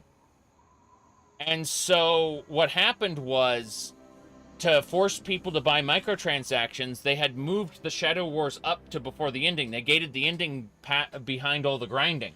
Treat it like a live service. And, yeah, it's very interesting. Because now, the Shadow Wars is an epilogue. But yeah, the release version of the game was terrible. Yes. Shuffling of developers' intentions. Well, what happened was a quote-unquote closing team came in and rejiggered everything for monetization. That's what happened. Gotta shoot this guy in the head as soon as he stops moving. Stop moving, you bastard. Fuck it. Got him. Bruiser is dead. But yeah, I mean, the game on GOG runs better because it's not, what do you call it? The game on GOG runs better because it's, doesn't have de novo in it. And that's why I went ahead and purchased it a second time, for dirt cheap, on a GOG sale. Because I was like, hey, I want this game, but running better. Found ya. Oh boy. Here we go. Nope, don't reload. Do this. Good. Yeah, Shadow of War has a terrible story. Just a terrible story. But if you can ignore the terrible story and just play the game for the game, it is a solid upgrade from Shadow of Mordor. Does de novo actually increase sales? Probably not. People who are intending to pirate a game will wait. The only form of, yeah, these guys are crazy, but no. The only form of DRM that actually works that I've seen is for multiplayer games. Like, making a multiplayer game, 100% of your sales are going to be people who want to play on the servers, so, you know. Aside from account sharing, that's it. That's why there was a meme for a while where they said single player is dead. They said that because they realized the only form of DRM that is 100% effective is locking multiplayer to servers. Like, you know, having a big chunk of the game being online only. That's it. Okay, 12 gauge round. That is until servers come up later. But private servers take so long to create. Pause fishing aid. Interesting. Pause fishing aid, everybody. Yeah, by the time private servers come up, like, they're done with their launch sales. So that's what I'm saying. Oh boy. Nothing here. Hammer. The barbecue. I would like to get the beer, though. I took Conrad's to get the beer. Moonshiner Shack. Everyone's dead. There's a still here. Perform the needed repairs. We did it. We have repaired a moonshine still. How ya doing? You ain't have the look of a local, son. Think you could help a sick woman get on the mend? Oh, what's the matter? Reckon it's the orange fever. I do feel light in my head. I see. Sounds bad. Awful malady, I do swear. There's a tonic for it, but I reckon I'm not well enough to make it myself. Let's talk about the tonic. Secret family technique. Been so for generations. Help me brew some up by gathering ingredients. I'll share the batch to make it worth your while, and sweeten the deal with 300 caps. Yeah, I usually don't buy games on release, but I'm going to make an exception for Starfield to see the Bethesda jank and kind of broadcast it to other people. I'm going to try to live stream it, if it runs well enough anyway. I don't know if it will. But assuming Starfield runs well enough on my PC, again, big if, I will be live streaming it from the week after release day type deal.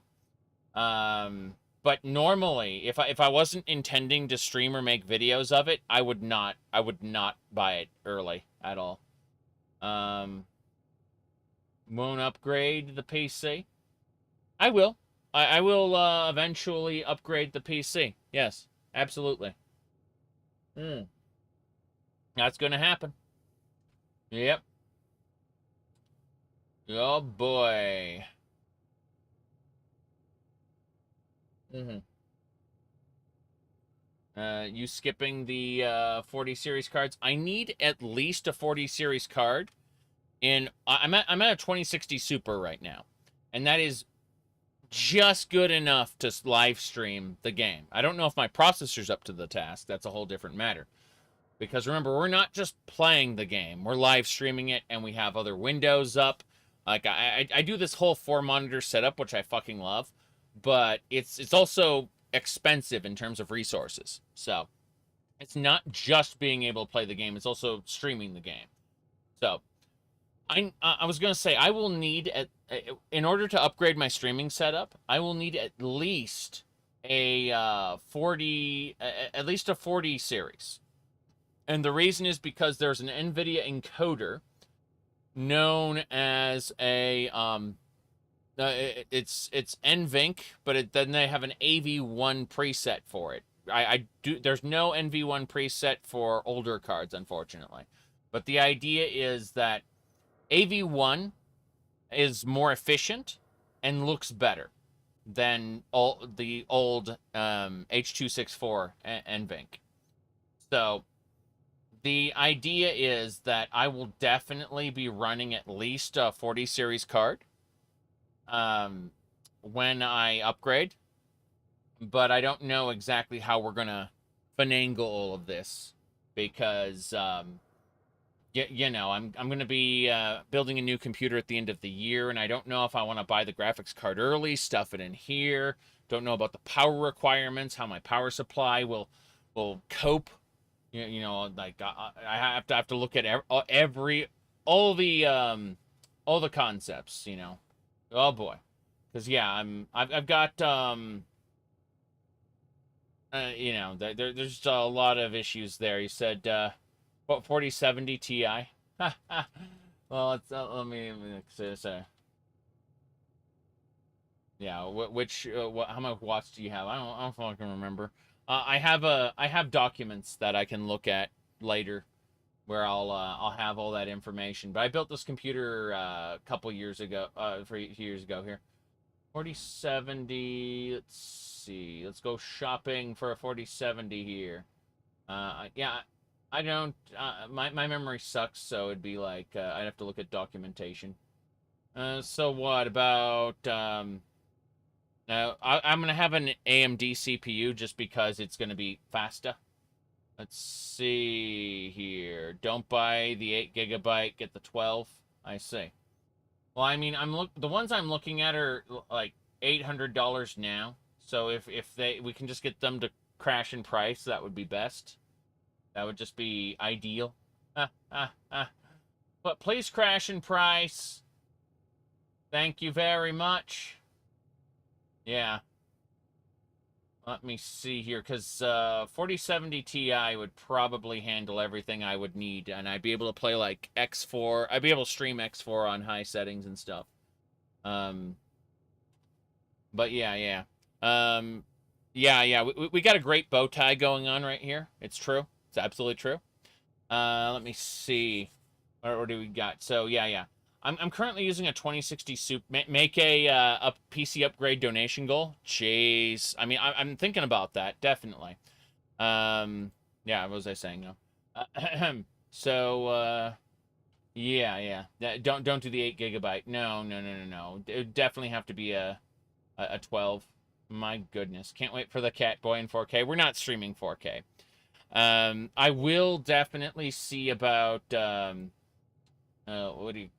more or less, this is just going to contribute to us running games at higher settings. And most of the games, like, my bottleneck has been my 2060 Super. So, that's the main issue there is, yeah, I mean, more and more I look at it, this damn $800 graphics card is probably going to be the way to go. He said AV1 encoding, decoding. Yeah, exactly. Twitch doesn't even support 4K or AV1. Yeah. Twitch does not want to... Twitch supports 4K for, like, esports. That like, specific esports streams. You can stream Starfield at 144p. That's funny, but no. No. I'm very, very close to, possibly upgrading a, what do you call it, my graphics card temporarily, and then building a new computer around that new graphics card kind of deal. And then the idea is that the 2060 Super can go back in this PC after I finish building the new PC. That's the idea. Because my wife will want to play, like, Final Fantasy 14 and stuff on this PC. She's using an older one right now with a 980 Ti. The 980 Ti is good. It's not as good as the Super, but the processor is kind of weak. So we're kind of in a weird spot there. Let me mess with some stuff here. Geez, I'm looking at the 4080. It's like, why would you do this? Why would you do this? Yeah. Dual PC setup for streaming. That is horrible. I've watched my friend try it, and, like, it is just terrible. Like, I want everything on the same PC, like, for streaming. Just easy peasy setup there. Do you think Starfield would be actually like mediocre? Yeah. I think it'll be Fallout 4 levels of mediocre, probably. My main concern about Starfield is the idea that they could sacrifice their interesting open worlds on the altar of having 1,000 planets. That's my main concern. Is they're traversing a Bethesda open world is why you come to a Bethesda game in the first place, right? The stories are not very good. People disagree, but I find those people have a tendency to not have played other types of games very much. The people who evangelize a Bethesda game story, like, more recently, Bethesda games just don't have good stories, and that's fine as long as their open worlds are fun to explore. That's the thing that draws me every single time, right? So I'm just, that's my worry about Starfield, is that they're going to sacrifice the open world that I love on the altar of having 1,000 planets, you know? Let me see here. Best card you had was a 1080 Ti? All right, let's see here. Yeah, The Outer Worlds is one of the most remarkable games in the sense that it managed to be, like, incredibly mediocre. Just like, it's not a bad game, but it's not a very good game either. It is remarkably just mid-quality. You know what I mean? Just kind of, it exists. People argue that The Outer Worlds is bad, right? But I don't think it is. I think it's just less, like, it's average. It's just kind of there. Like, it's okay, yeah. Anyway, let's see.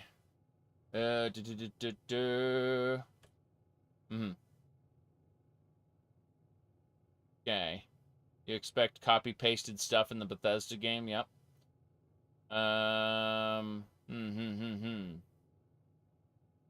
Anyway, I'm looking at a couple more things.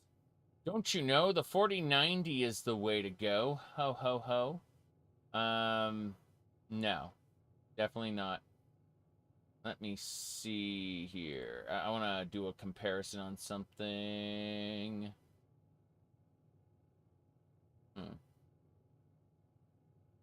Okay.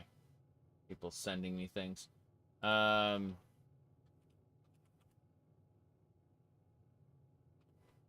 on.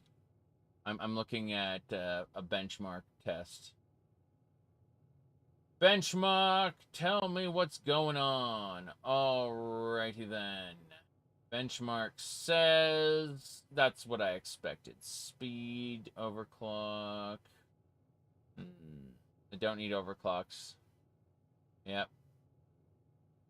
Yeah, it's looking like the 4070 Ti might be the winner in the different I'm looking at the different graphics cards comparison. Like I'm using my 2060 Super as a comparison. I'm looking at the value to boost, and I'm looking at it, and it's looking more and more like an $800-ish 4070 Ti is the best value upgrade. I say value upgrade because it's price to performance comparison, right? It's looking like the best value upgrade from a 2060 Super. It really does. It's looking that way. I will do some more investigation. I will poke at a few more things. I'm not willing to pull the trigger now or even this month, right? But I did a quick look because people were mentioning it, and looking at all of the current NVIDIA cards, it really does look like the 4070 Ti is the best bang for your buck, as it were, as an upgrade to what I have right now. Specifically in what I would need from it. Anyway, let's go. Tell me about the stuff you need. This and that. Let me know when you want to work out the details. Yeah, let's do it. There aren't too many ingredients, but I brew large batches, so we need a good bit of each. We'll need punga fruit, yeast, and some fishing batteries for that extra little kick. I see. We need punga fruit? Punga fruit, and lots of it. The stuff those loonies make at the church is best. 10 of those will do, but might cost you. Wild fruit will do the trick, but you'll need twice as much of it. All right. What else we got? So yeast? Well, we'll need yeast. You can find it about anywhere, but there's a big stash on the boardwalk. 3 sacks is enough. Okay, and batteries? You best keep this one to yourself, sweetie. The family tonic gets real kick from our secret ingredient. We need just a little bit of battery acid. Oh, don't look like that now. You reckon I'd be around to tell you about it if it weren't safe enough? Bring me 6 fission batteries and I'll scrape them into the mix. That's right. My goodness. Let's change the subject. I have to go now. Yes. So we need some battery acid. We need to go find some fun stuff there. Yes.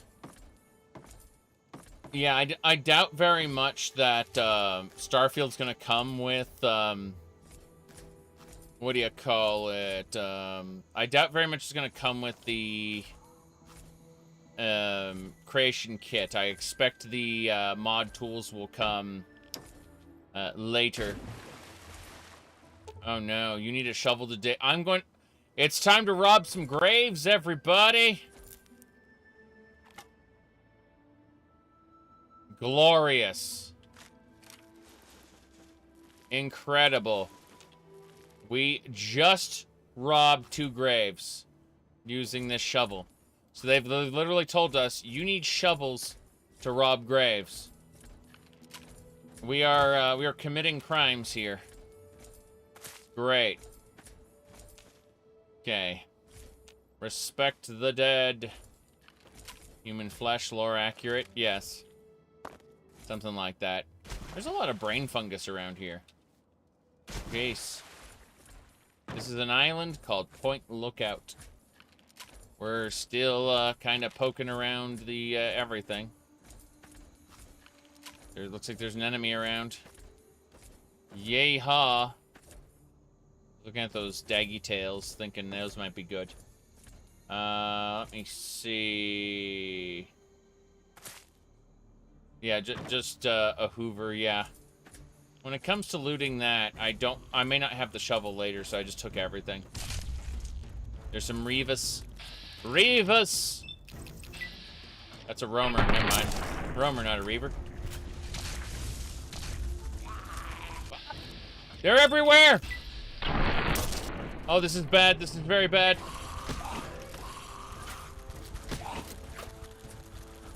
Okay, I got my JSP rounds ready. Gotta run, gotta run, gotta run. Okay, first things first.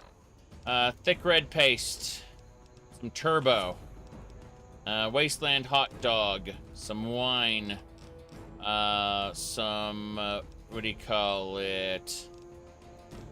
Ice cold Nuka-Cola. And, blood sausage. Here we go! We're killing all the little guys. One Reaver down. We're out of ammo. We gotta replenish, we gotta replenish. Go, go, go, go.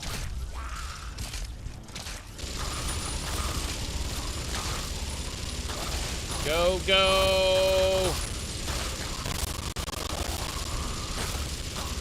Go, Reaver, go. Fuck, it hurts. We're going for the chainsaw. Go, go, go. Oh, these Reavers are too strong. The chainsaw ain't doing shit. Aim for that, make it dead.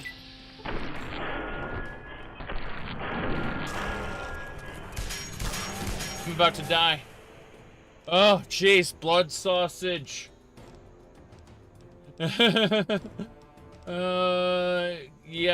We're going with an ice cold Nuka-Cola again. Purified water. Stim pack. And some thin red paste. Aim for the head, make it dead. Go.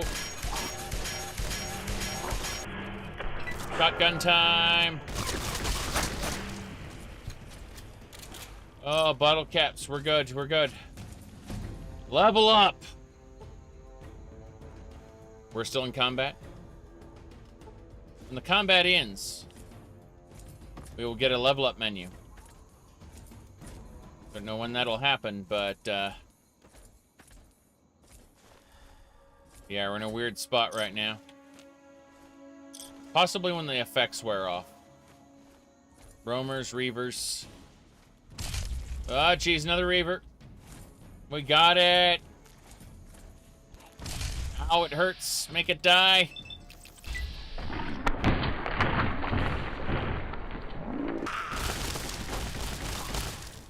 Go.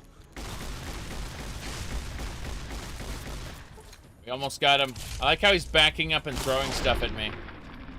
That's crazy. Level up. We did it. Yeah, okay, let's put 1 point into sneak, get up to 40. More importantly, we are going to put some points into energy weapons. Get those up to 40. Then, I guess medicine. Medicine is good. But yeah, we're getting energy weapons up because we're going to be using them. Okay. Let's go see what we can pick as far as a perk goes. Party Boy is pretty good. No alcohol withdrawal, but I don't know if we're getting that. We're not doing Quantum Chemist ever. We've decided never to be a Quantum Chemist. It's like, but that's such a good perk, I know, but we've chosen not to. Let's see here. Lawbringer. Center of Mass. Ghastly Scavenger. Here and Now. Gives you a level up. Oh boy. Tribe animal friend. A tribal wisdom is animals, mutated animals, and mutated insects. We could eat them. That's pretty cool. That's probably the best way to go, honestly, is tribal wisdom, to eat animals. Especially those rad scorpions. Terrifying presence. You know what? Stonewall is also good for melee. Hadn't thought about that. Does the melee weapons and unarmed attacks? Huh. That'd actually be a good thing, I think. Due to the reavers and all of the animals. I think so. Like, not being able to get knocked down in combat's a great thing. What else we got? I'm on the range. We can sleep, interact with the campfire. We have an option to sleep. That's pretty good. Which of the 3 games do you like the most? Already a shotgun surgeon. That was at the beginning of the game. That's how we were able to kill these reavers with our shotguns, because we were piercing their damage threshold. Yes. That's how we've been, we got to level 10 in the first place, whatever. We got shotgun surgeon really early. A decent amount of bottle caps, at least. Okay. What else is going to be around here, I wonder? Plenty. Bottle caps. Alright. Let's jump. With Fallout 3 stats, the Reavers would be invincible. No, they wouldn't. They don't have damage threshold. They have, they only have damage reduction. Let's go check out that sewer pipe. We need fission batteries. We need... Oh, there's a fission battery. And a reloading bench. We got it. Okay, cool. We're going to get to reloading. So, we've got a lot of things to do as far as reloading goes. First thing, we're going to make a save before we do anything, because this is important. So, first things first. We're going to break down our 308s. We're going to break down... We're just breaking down all our 308s, and people are like, why? Because I'm never going to use them. Don't worry. 308s and hollow points. We'll keep the 308 armor piercing in case we get a gun that we really need. But we're going to break down our 50 MG rounds. And then we're going to make a recipe of 50 MG armor piercing, yes. Now, we need to break down a bunch of 556s. That's what we're going to do next, assuming the game will let us click on this. It's not letting us click. I'm going to escape and then do it again. Yeah. All right. Hold on. First things first. 556. We break down all our 5... We don't use 556 anymore. So we're going to pick up all those 556 hollow points. We're breaking them down into their base. 556 surplus. Yes. Surplus is important. Anything else we got? I don't think so. Yep. And then we break down the 5mm hollow points. We don't use hollow points anymore. Alright. 5mm rounds on their own. Yes. And then 5mm surplus. And now we'll make some JSP rounds. For our 5mm, yes. There we go. 1,000 JSP rounds. We are good to go. So, now if we pull out our minigun and we switch to JSP, we have almost 6,000 shots. Yes. Very good. Very good. We're looking for fusion batteries. Give to the lady. And yeast. Okay. We're finding some good stuff here that we kind of tossed aside before. That's for sure. Hold on. Fusion batteries. Gotta get that kick, you know? More importantly... Fusion battery... Do we... And a fusion battery. I think that's all 6. I think we've got the fusion batteries we needed. Yeah, we got 7 fusion batteries. We needed 6. This is fine. Double barrel shotgun. We'll just keep collecting fusion batteries and give them to her. It'll be stupid. We should be fine. I have an anti-material rifle for sniping. Got 800 armor-piercing shots. It's pretty good. But that right there, pop. You can use that to damage people. Pretty fancy. Yep, you see that bubble there? It's a nice explosive.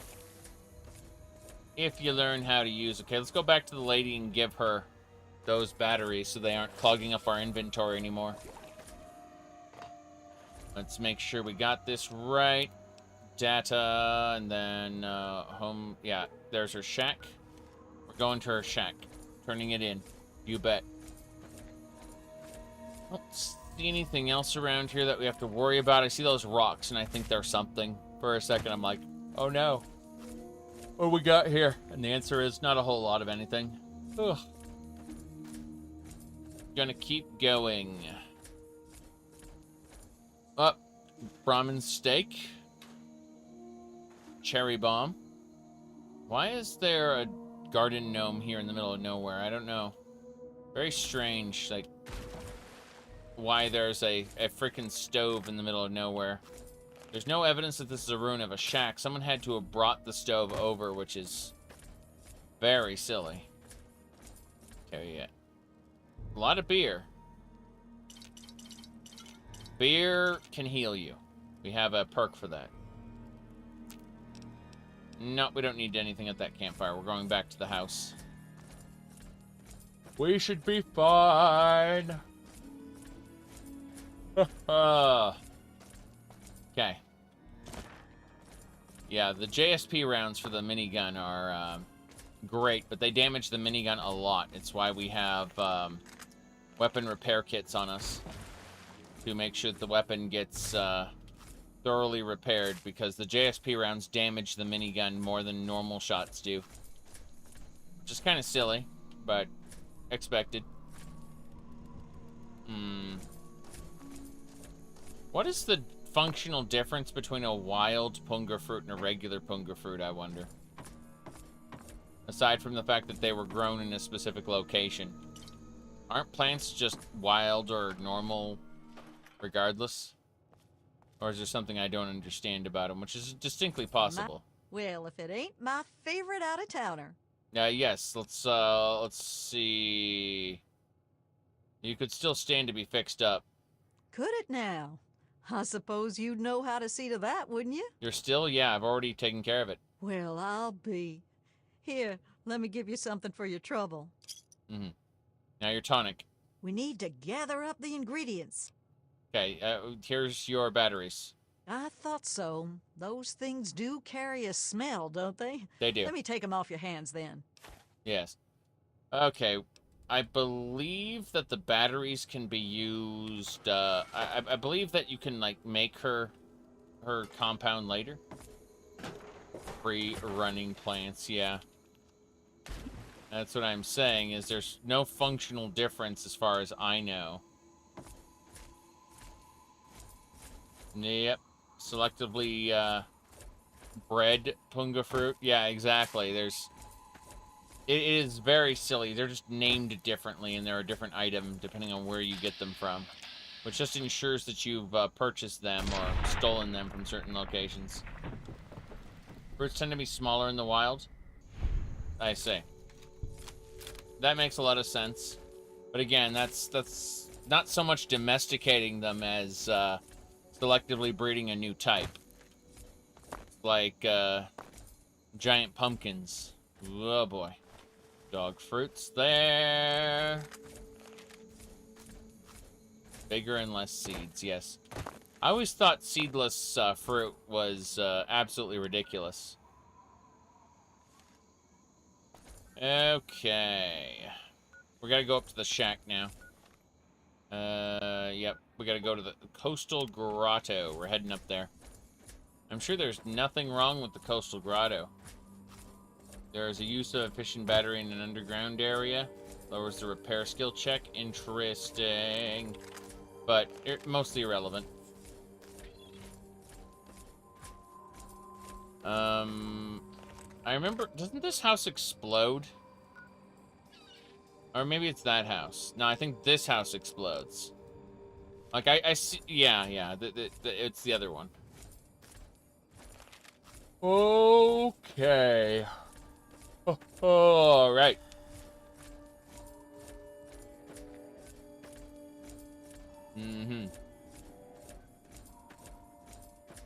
Look at that. Wild punga fruit. It's wild, so it's not the kind you need. You can sleep here? Amazing. Let's go. Refined punga, wild punga. I see. We basically clone bananas? Yes. That's correct. We basically take graftings off of them. It's crazy. Let me see here. Wild bananas are basically full of seeds. Yep. There is no answer. Punga! Punga! Punga. Punga, punga, punga. Okay, there is no answer. We must go. Wait. That is a ghoul roamer. Let's introduce ourselves the old-fashioned way, shall we? Reavers throwing their bombs. Bombs? You want it? It's yours, my friend, as long as you have enough rubies. Oh boy. Excuse me. Yeah, those slugs don't do shit. What about beanbags? Want to get hit with a bag? Oh wow, you're protected against that. Fuck that then. You're next. That's pretty good. Let's see what's next. Dragon breath. Reaver, get dragon breathed. Damn. Okay, I take it back. Reavers are weak to dragon breath. Holy crap. Hey, stop it. I got. Yeah, ghouls in general don't like to be dragon breathed. I get that. Hey, stop it. They're burning.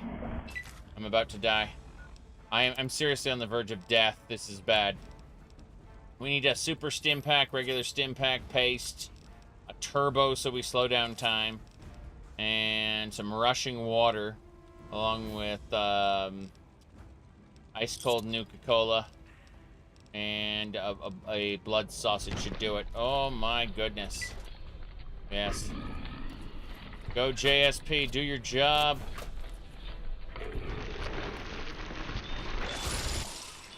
Okay, we got him. The turbo is what let us deal with that. There were a lot of issues there. Okay, looks like there's more. Hello, Mr. Reaver. Good. The JSP does the great job. At 30% increased damage with the base armor-piercing potential of the 5mm. Does enough damage to mutilate these guys. Resting grounds. I still got that shovel. I wonder if we can harvest ourselves up some goodness. There we go. We did it. Human flesh and yeast. We're gonna get more yeast. Just you wait. 12 gauge rounds. Let's see. Human flesh. More human flesh, but where's the yeast? Hull, human flesh. Yeah, so we're running around the graveyard looting corpses. It's glorious. Yep. You're liking what you've seen in the balancing? The Fallout games you played are the newer ones. Power armor isn't a win everything button. It's true. I do like power armor. Oh, another yeast. I do like power armor in Fallout 4 a lot, but you have to overbalance the game. And like Bethesda's balancing mechanism was supposed to be, you can never find enough power cores, so you have to be stingy about using the power armor. Yes. We gotta dig up these 30 graves. Yes. My goodness. Yes, we were washed clean of our sins through the washing of purified water. It's true. It was a miraculous change. We're gonna go up and around this area, looking for more refined punga fruits. Yeah, it seems like the old lady needs specifically refined ones, if we look at the quests. Hold on. Yeah, the cryptographic wanted me to go that way, but, yeah, it's, refined punga fruit or 20 wild punga fruit. So, the wild ones are viable. We just need to find them all, since the refined ones are inside this compound. Wouldn't it be funny to, like, make a jump and get in there? Of course, I can't, but it'd be funny to do that. And I'm like, what in goddamn? Oh, that's a pot. Okay. We're just gonna keep going around this grotto and see what we find. Grotto? Hold on. Yeah, we should be okay. I'm looking at the squares. So strange. Is this dive rock? This looks like dive rock to me. What do we got?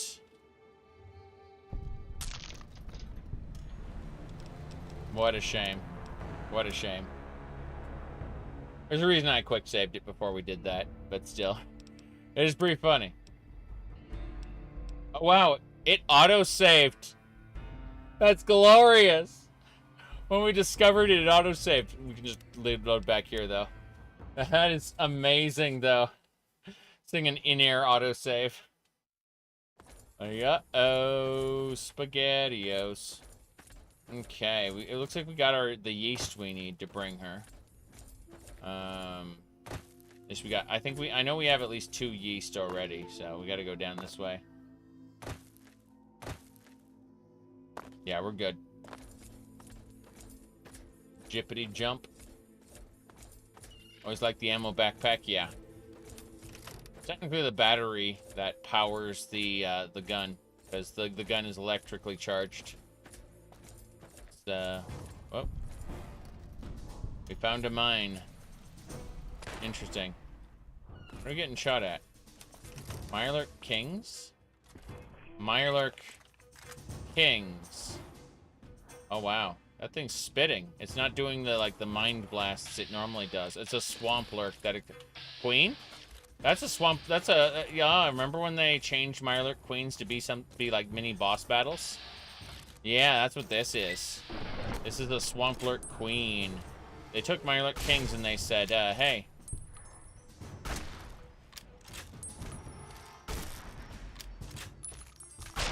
Got him. Yep. Very good. The ammo is from reloading, yes. Yeah, whoop. Okay. Power armor seems so quiet when you walk on it, yeah. True. Nice. Hatchling meat. Good stuff. Hatchling meat. What do you mean we ended up taking all the Mirelurks everything? True. Lurk meat is good stuff. It's delicious. Excuse me, Mr. Mirelurky. Mirelurky jerky.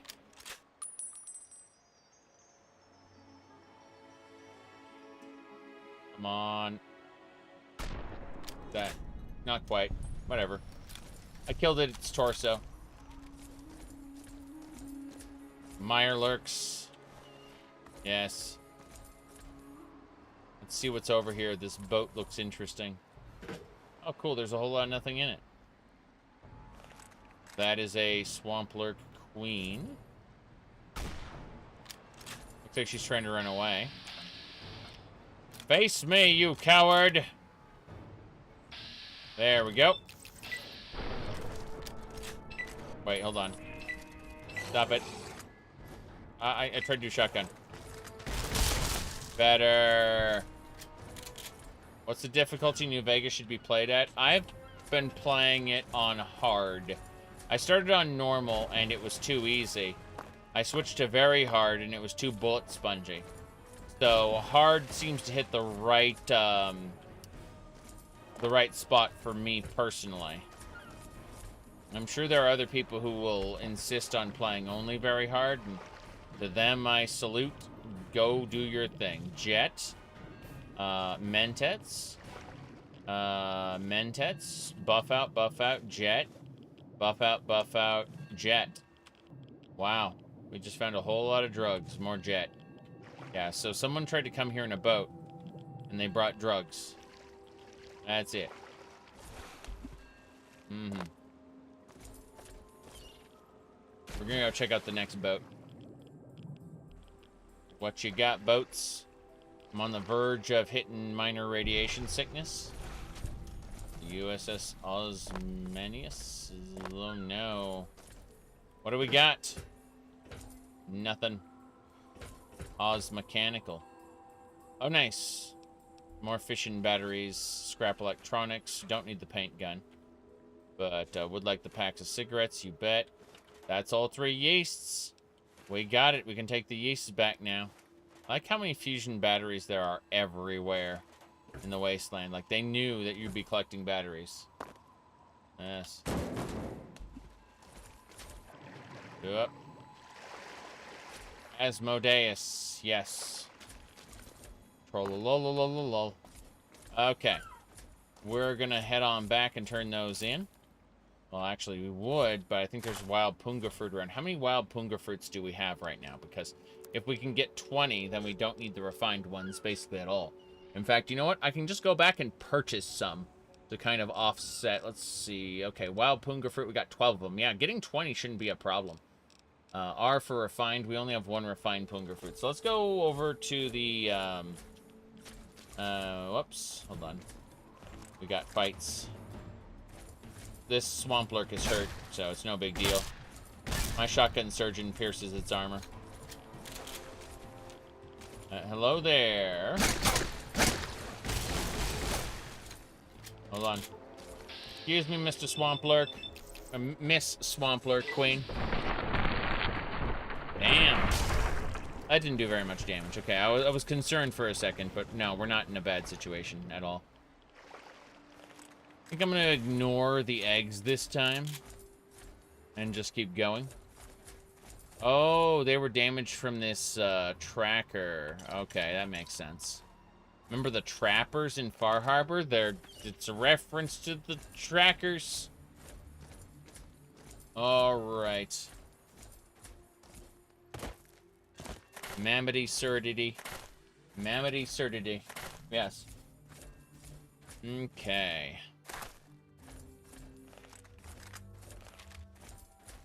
Go, go, go. Up and over. Yes. Okay, we're gonna head on over to the riverboat landing and buy some punga fruit from the guy. And then we can kind of deal with it that way. I don't see any other punga fruit around, so I'm gonna probably have to go do the purchase. Hello there. You're a nice guy, aren't you? I knew I heard something. Yep, we're killing this guy. Terrifying. Creeper. He's a creeper. Yep, creeper's dead. Jet. This is a pre-Minecraft creeper. We didn't have the iconic hiss creatures.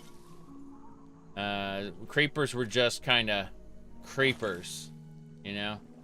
Yep, drugs, Med-X, beer, vodka, whiskey, and then some noodles, bike beans. I'm just sitting here in the wasteland, making up some drugs. Man, I get hungry pretty quick. Not gonna worry about that. Moving along. Moving along. Okay. We're almost there. We're gonna go talk to the riverboat guy, get some punga fruit, take him back to the lady. Very good. I have not entered the sewer pipe yet. Not done it. No way. Not yet. We got a lot else to do. Lots more to do. Not done trollololling people. This way. Good. We are set.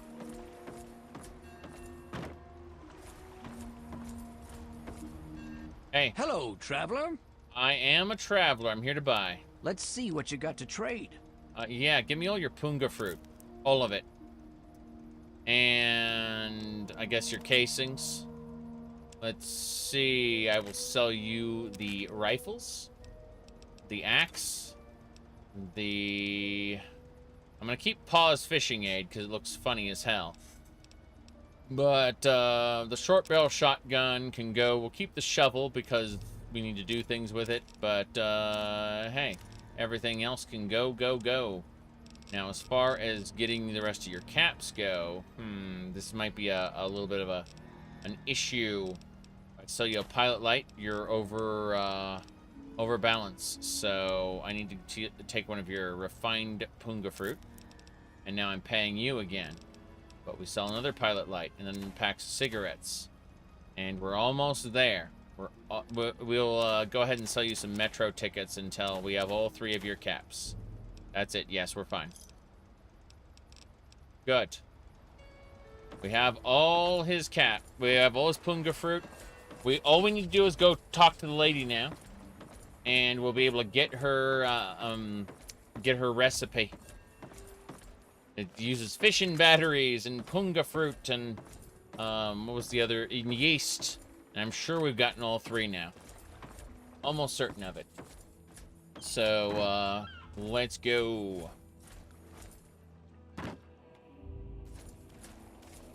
Whoops. Fuck. Mole ratty. Shoot that one in the head. Shoot this one in the head. And shoot that one in the head. I'm pretty sure all 3 mole rats will cease to be. Let's do it. 1, 2, 3. Cool. That should do it. Where's the other one? 2 blood sausage off this mole rat, and nothing. The other 2 mole rats gave me nothing. But that's fine. That's fine. It felt good to shooty bang bang those mole rats. What else we got? There's a camp over there. I'm not ready to go exploring that camp yet. I'll be back. My goodness. She just takes the stuff. Wait a day, gives you the moonshine. We'll probably get a recipe or something. I imagine. We'll see. I suspect we'll get a recipe. Angry Doge. Damn. Blood paste. Wait. Ow. My radiation level is increased. I'm radical. More wild punga, you bet. Oh, I was wondering what happened. It was a reaver.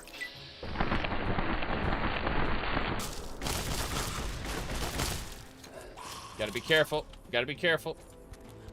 Okay. We'll kill it now. Damn right. Is there more? I'm scared there might be more. Look, I just want the brain fungus, okay? As you know, rare brain fungus causes people to think buying a gaming chair is a good idea. That was a great meme. It was actually like a parasite or something. Okay, here we go. Shoot in the head. Fuck. Oh, it hurts. Bottle caps. I think we're set. What mods let you harvest brain fungus? I mean, you were able to harvest brain fungus in the vanilla game. Yeah, seriously. You were able to harvest brain fungus in the vanilla game. It was by Rivet City is the most reliable source coming out of the drain. That was a vanilla Fallout 3 thing. Okay. I mean, whether it's harvestable here or not, I couldn't tell you. Don't remember. There y'all is. There y'all is. All right.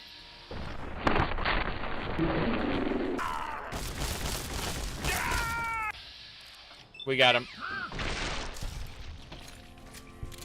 Goodness gracious. Wait, you're currently playing Fallout 3 and you can't harvest it? You're in Point Lookout right now? Here, outsider. Whoa, hello. Creeper. Thankfully my armor is doing fairly well. I do need to heal up though. Purified water, yes. And where's the thin paste? It'd be good.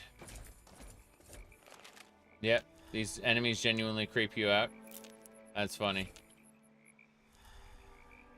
Wild. Wait, we got tons of wild punga. Tons and tons of wild punga.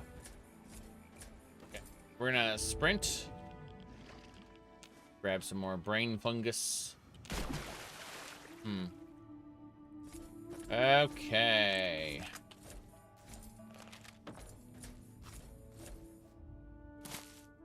There's a grave over here I assume we can loot. Wait, what? Oh, they're fighting Reavers. I'm just gonna leave them be. They can do whatever they want with those Reavers. Yeast, human flesh. Gotta love how everyone here wore Confederate hats. Like, all of the people in the graves all had Confederate hats. It's a fun DLC, and it's a fun little sandbox to explore, I think.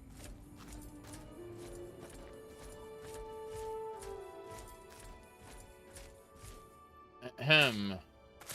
Fallout 5 will be just one big Philly cheesesteak. Alright, Moonshiner Shack, here we go. Well, if it ain't my favorite out-of-towner. Yeah, here's your tonic. We need to gather up the ingredients. Yeah, I've got the yeast. I see. Thank you kindly for these. Is this enough punga fruit? Wild fruit, eh? Just as good, if a slight weaker for flavor. Okay, what's the status of the tonic? Brewing low and slow, sweetie. Process takes about a day. Why don't you come back in a piece? I will come back in a piece. Good. She has effective water. This is fine.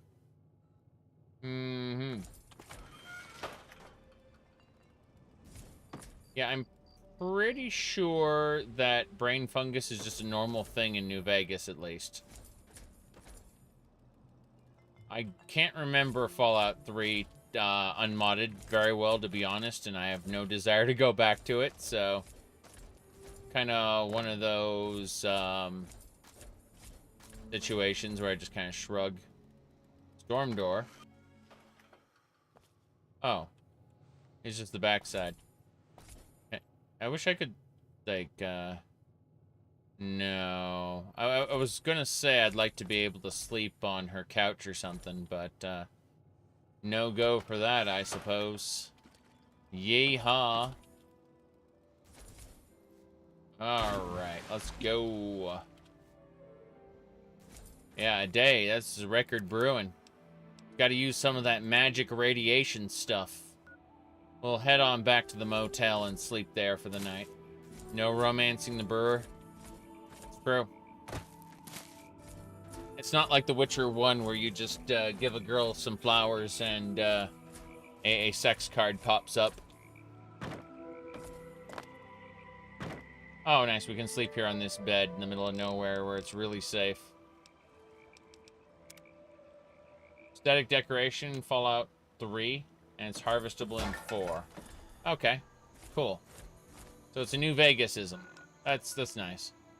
All right, let's head on back over to the shack. Actually, hold on. She said a day, and I think she meant a full day. So here's what we're going to do. We're going to go to the lady up front and sell to her. So, yeah, the House of Wares. We're going to go sell a bunch of stuff at the House of Wares. And then we should be able to go. Very good. There are mods that add the function of Fallout 3 in New Vegas. Alright. I'm not using a whole ton of mods, so it's got to be something pretty obvious from my list. My list is not huge. Funny how people go like, well, your list is very vanilla. It's like, not really. It's got some good changes.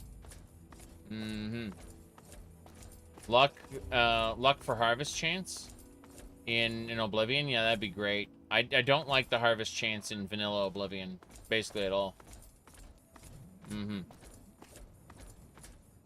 Let me see. Make Morrowind great again.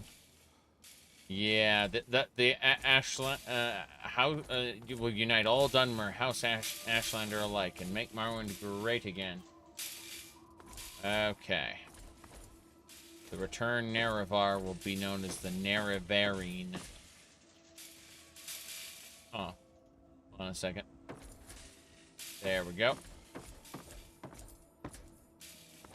Let's go. Oh, I knew you would return. How may Madame Panada assist you? No, my Skyrim loadout lasted for 700 hours using like I think 600 mods, something just shy of that maybe. Show me what you have for sale. And what is it you would like to purchase? I'd like to purchase all your ammo. Your not all your ammo, but your high quality ammunition. What else? Your super stim packs? Yes. Rebound is AP. Nice. Psycho. Medics. Fixer. Buff out. Well, that's some good stuff. Now, as far as miscellaneous goes, I need that 5mm surplus. I think that's it for what she's got there. Let's get going here. Duct tape. That's cool. What else? Hulls. 20 gauge hulls. Hadn't thought about that. Oh well. Pencil. Red chambers. Wonder glue. We need that. Yeast. Wrenches. And then let's go for ammo specifically. So 50. The anti-material rifle rounds. Those are great. 12 gauge. Yep. Where's 20 gauge? No 20 gauge. What a shame. Okay, 5.56s. 5mm. Armor piercing and hollow point. Good. And that's it. We're set. My goodness. Let me see here.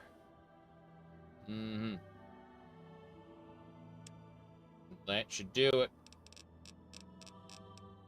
I think we just need to go sell now. So axe, double barrel shotguns. Yep.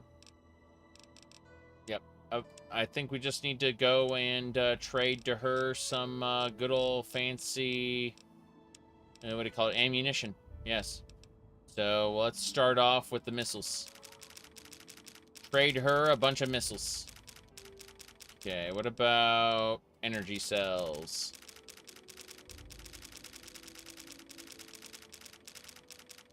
Flamer fuel. Energy cells and flamer fuel. Liquid nitrogen. We're doing good stuff. Okay. More importantly...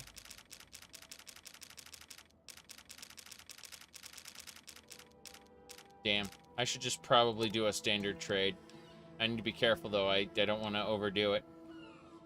Let's go... Okay, 88, 70... Okay. That's better. Electron charge packs.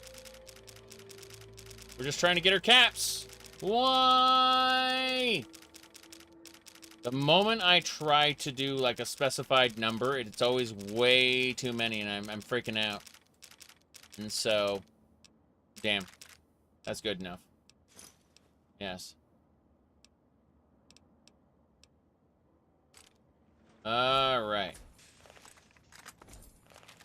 Yeah, Fallout 3 has some pretty interesting mods that I will probably never play. Because I just much prefer this game in the New Vegas program. Alright. Microfusion cells as grenades, that's funny.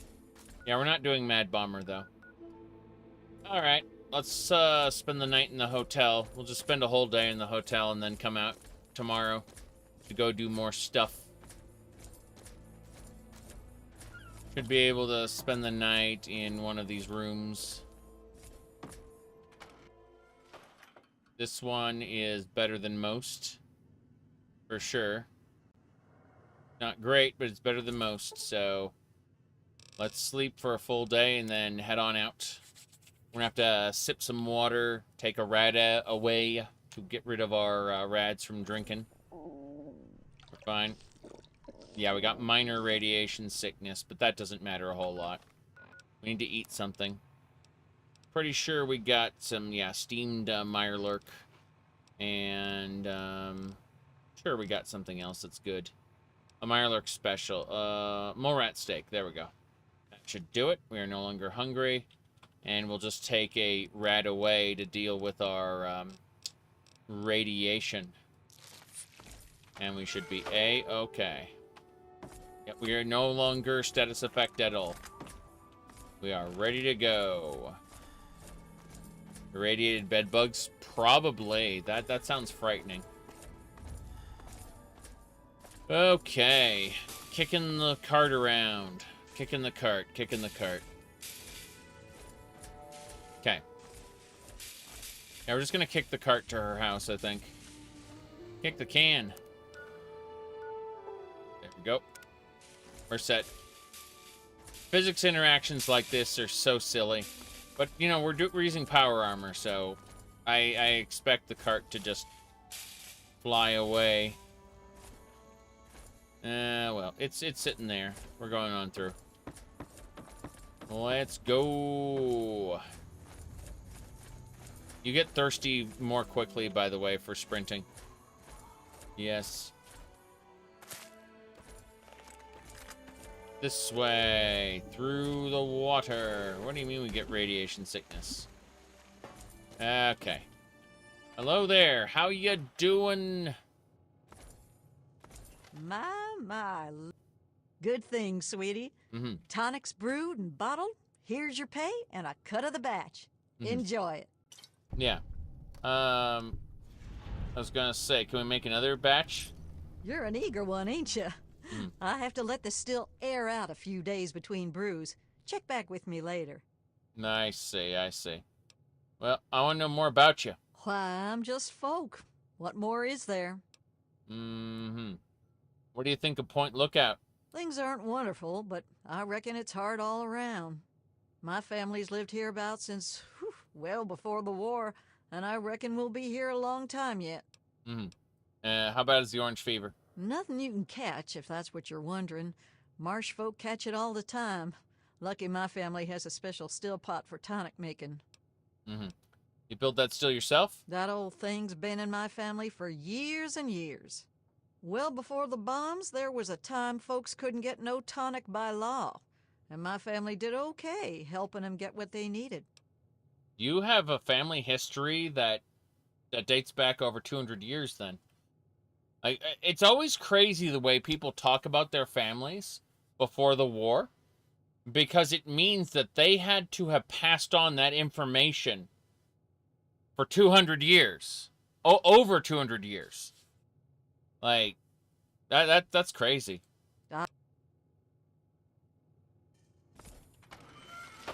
because they always act like they're on the verge of dying out, right? I don't think there's any chronicler who's keeping their family history. Like, keeping family history is extremely remarkable, like, in today's society. And I imagine in the Wasteland, even more so when you're just trying to survive all the time. Alright. Well, that's it then. We need to come back in a few days for more tonic. It's a-okay. So the next step would be to go over to this beach view campsite on our way up to the big place. So if we have a look at the, whatchamacallit...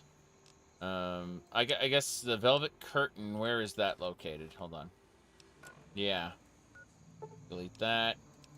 And look at this. Yeah, so that would be at that house. So the Velvet Curtain's in there. More importantly, look at quests. It would be investigate the mansion. Yeah. So both quests are pointing us there. Yes. No growing real estate over time or development. True. True. Mm-hmm.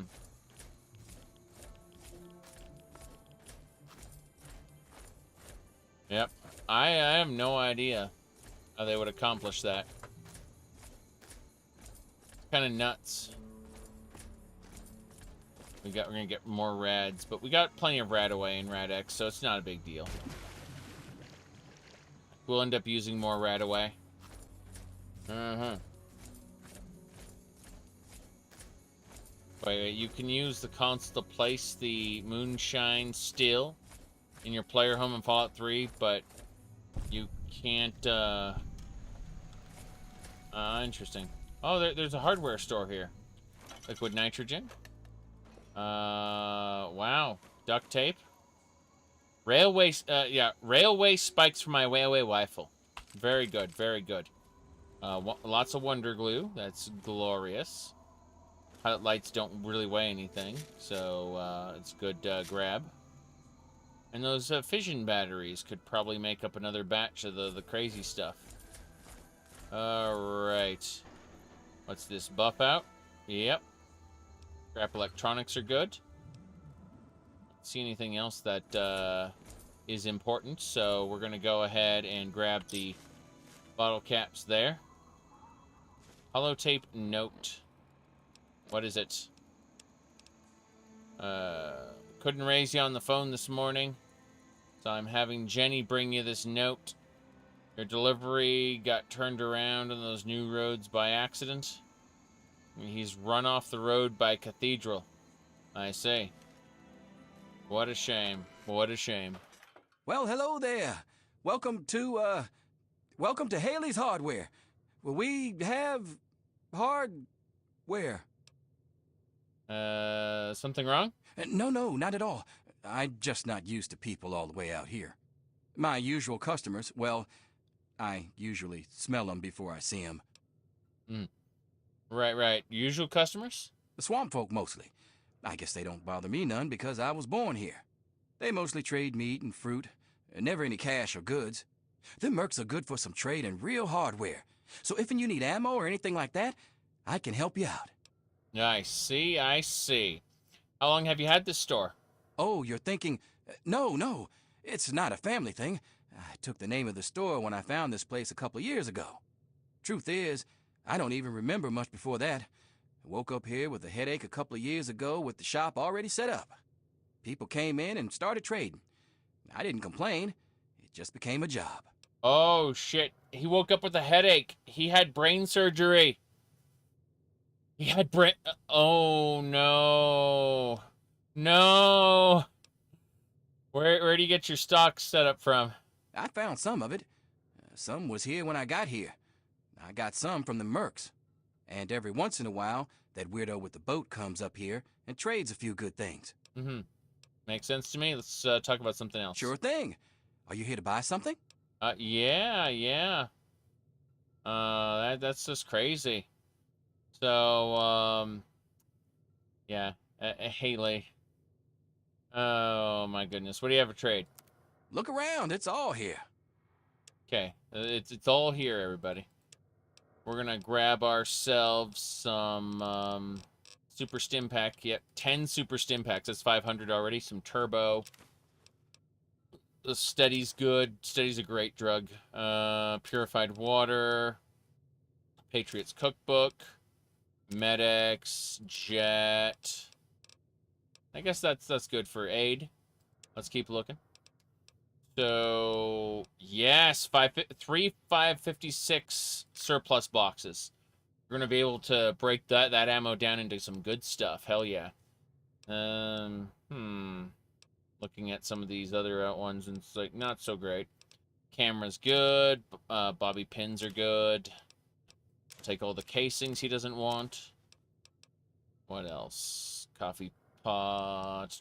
All the tanks. Those don't weigh anything, and they don't have any value, so I will gladly take them off his hands. Alright, what else? Hulls, sure. Pencil, gun. Take the scrap metal. More importantly, Wonder Glue, yeast. That's good stuff. Okay, ammo. We gotta look at ammo specifically, starting at the top. We're gonna take the 308s, you bet. The 50s. 12 gauge, Dragon Breath and Flechette. 20 gauge, Pulse and nothing else. 556 rounds, armor piercing, hollow point, 5mm, piercing hollow point, yes. And that's it. So, that's Haley's stuff. Like, what we want from Haley's will cost us 1,487. We're going to use ammo. We're going to actually figure out what we don't want from, like, energy weapons. Give me a second. Like, I guess we can take, like, a 2,000 flamer fuel. Yeah, that's too much. So, give back another 400. Give back another 400? 500? Okay, cool. So now we can figure things out. Give him another 120. Okay. That's better. So, like, another... Yeah, it's just inconvenient as hell. We're trying to get all his caps while simultaneously giving him money. Giving him our sold goods. Whoops. Yeah, we're selling him flamer fuel, and in exchange we want a good chunk of his inventory. Yeah, the scraps, the ammo, mostly the ammo, but like 500 in stim packs. This is good stuff. So, bobby pins, cameras, yeah, casings. We're good. We've got a deal. Bam. Excellent. That's good. That's very good. And those casings are delightful. So, I like how his cash register is pre-war money. Everyone's cash register. Sugar bombs! I need your sugar bombs, sir. Welcome back to Haley's Hardware. Yes, I need your sugar bombs. I got all sorts of stuff. Take a look. Yes, but I suspect that your sugar bombs aren't on the... Oh, they are, okay. I'll take them all right now. Yeah. For 15 caps, so 5 caps apiece, I'm making a killing giving them to that crazy guy. Absolutely. Let's just trade him a few darts. That's fine. Good. So we are set. There's nothing else we need to do here in Haley's Hardware. Damn, he's got a lot of workman's overhauls. Overhauls, yes. Why not? Overall, great out of 10. Well, this is glorious. We've definitely got a lot of good stuff.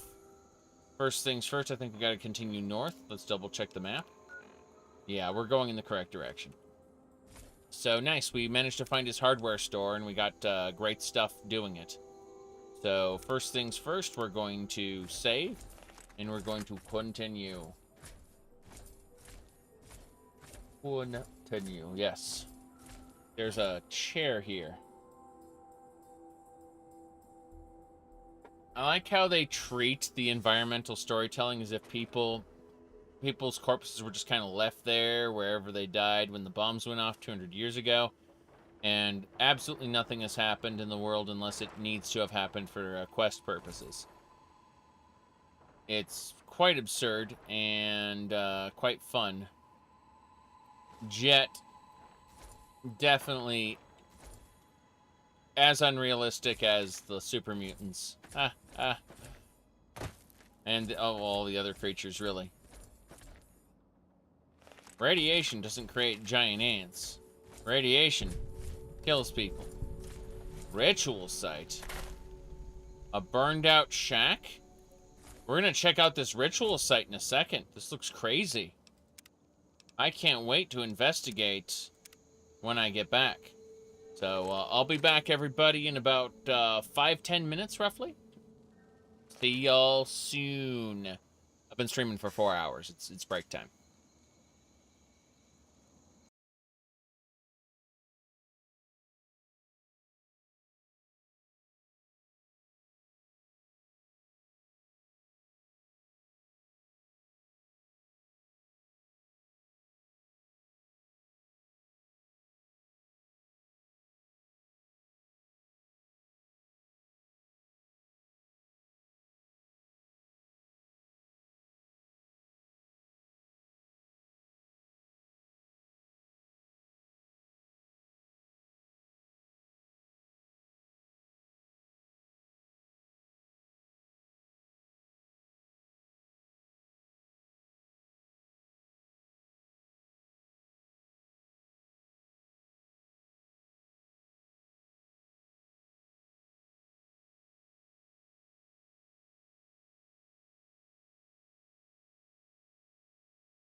All right, everyone. I have about 30 to 40 minutes before I gotta take off. We will be doing streams when I get back in the evening, late evening. Yeah.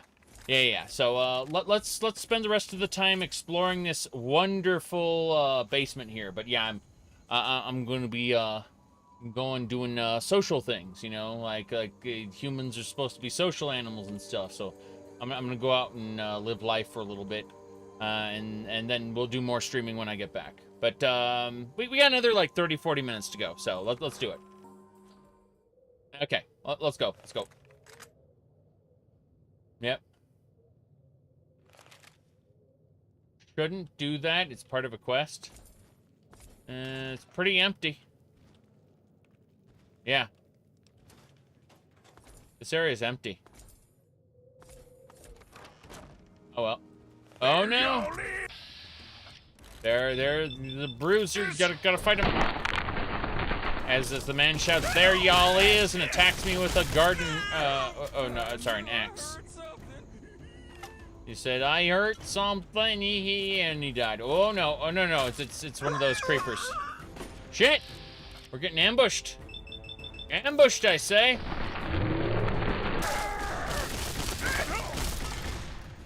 Okay, buff out and punga fruit. Nice. Prepared to stay out of this guy's line of sight. Here we go. I'm almost dead. Got it. Ooh wait. That's where you find the Lovecraftian book later. Cool. Well, anyway, we're almost dead. We're almost dead, so we need to heal up. What we're gonna do is we're gonna drink some wine because we have a perk that allows wine to actually heal us.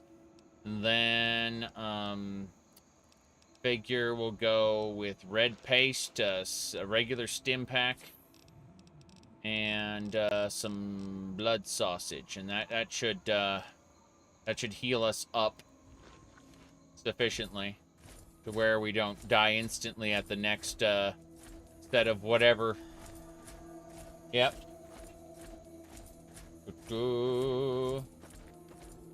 I don't mind Lovecraftian Easter eggs. They're not important to the main plot. The moment they start taking these little Easter egg side quests and making them the main story, that's when I start to question, have you lost the core of what this is supposed to be? But that isn't a problem now. It's just fun. Just a lot of fun. Anyway, we're gonna go in here. We're gonna get this started. Actually, hold on. No, getting this started should be the start of next stream. I'm actually gonna travel over here. I'm gonna investigate this area first. Yeah. Pilgrim's Landing, we're going. Yeah. Okay.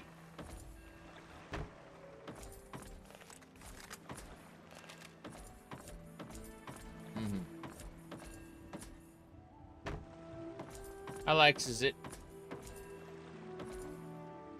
I've never actually been against fan service as long as it doesn't detract from the overall plot of something. What bugs me is when fan service is directly contrary to the core essence of whatever the thing is. Yes.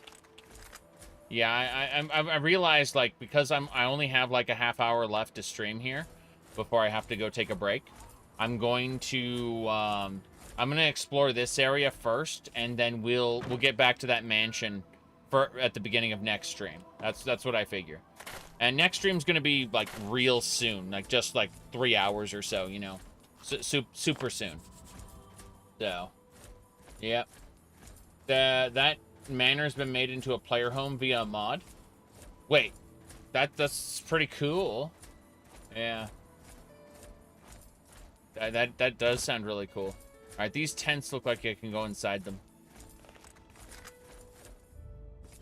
Yep. Morrowind flashbacks, man. Stimpack cat's eye, some dirty water. What else? Stimpack, purified water. Yep. Disaster relief outpost. Okay. Yeast. Excellent. What else? Rad-X.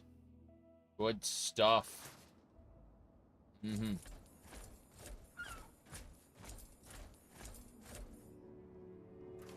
Administrative tent. Nice. Microfusion cells, 12 gauge rounds, more yeast. Stim pack, bobby pin, Med-X. This is a hard one to open. It must have the hard drugs. Blood pack, bobby pin, dirty water, Hydra. Yeah, it has freaking Hydra. It did have the heavy drugs. Oh my. There's a stealth boy in here. Fusion battery. It looks like someone was injecting battery acid into their veins. That's great. Some steady. Yeah, there's a lot of drugs in here. That's pretty amazing. Let's have a look at the terminal. What do we got? Unit mission parameters. Evaluate medical and social needs of the local populace. Raise awareness of health risks. Collective benevolence. New plague. Know the signs. Profuse sweating. Unexplained contrusions and swelling. External hemorrhaging. CIR. C. Confirm symptoms. I. Isolate. R. Report. Protect yourself. The new plague, commonly known as a social disease. It's especially contagious and can be caught in the course of social interactions. Ice cream socials, cruising Main Street, promiscuous activity / sodomy. Oh no. Oh no. Attending fairs. I see. I see. Get registered. Yeah, that's fucking terrible. New plague, public information. No, that's all the public information. Unread unit logs. Carload of the finest. The outreach center was a joke. Staged our first outreach event today. Majority of the population. Transplants from local centers. So they're having trouble with outreach there. Victoria was badly wounded today. She took a truck of supplies out to Ark and Dove Cathedral beyond the river.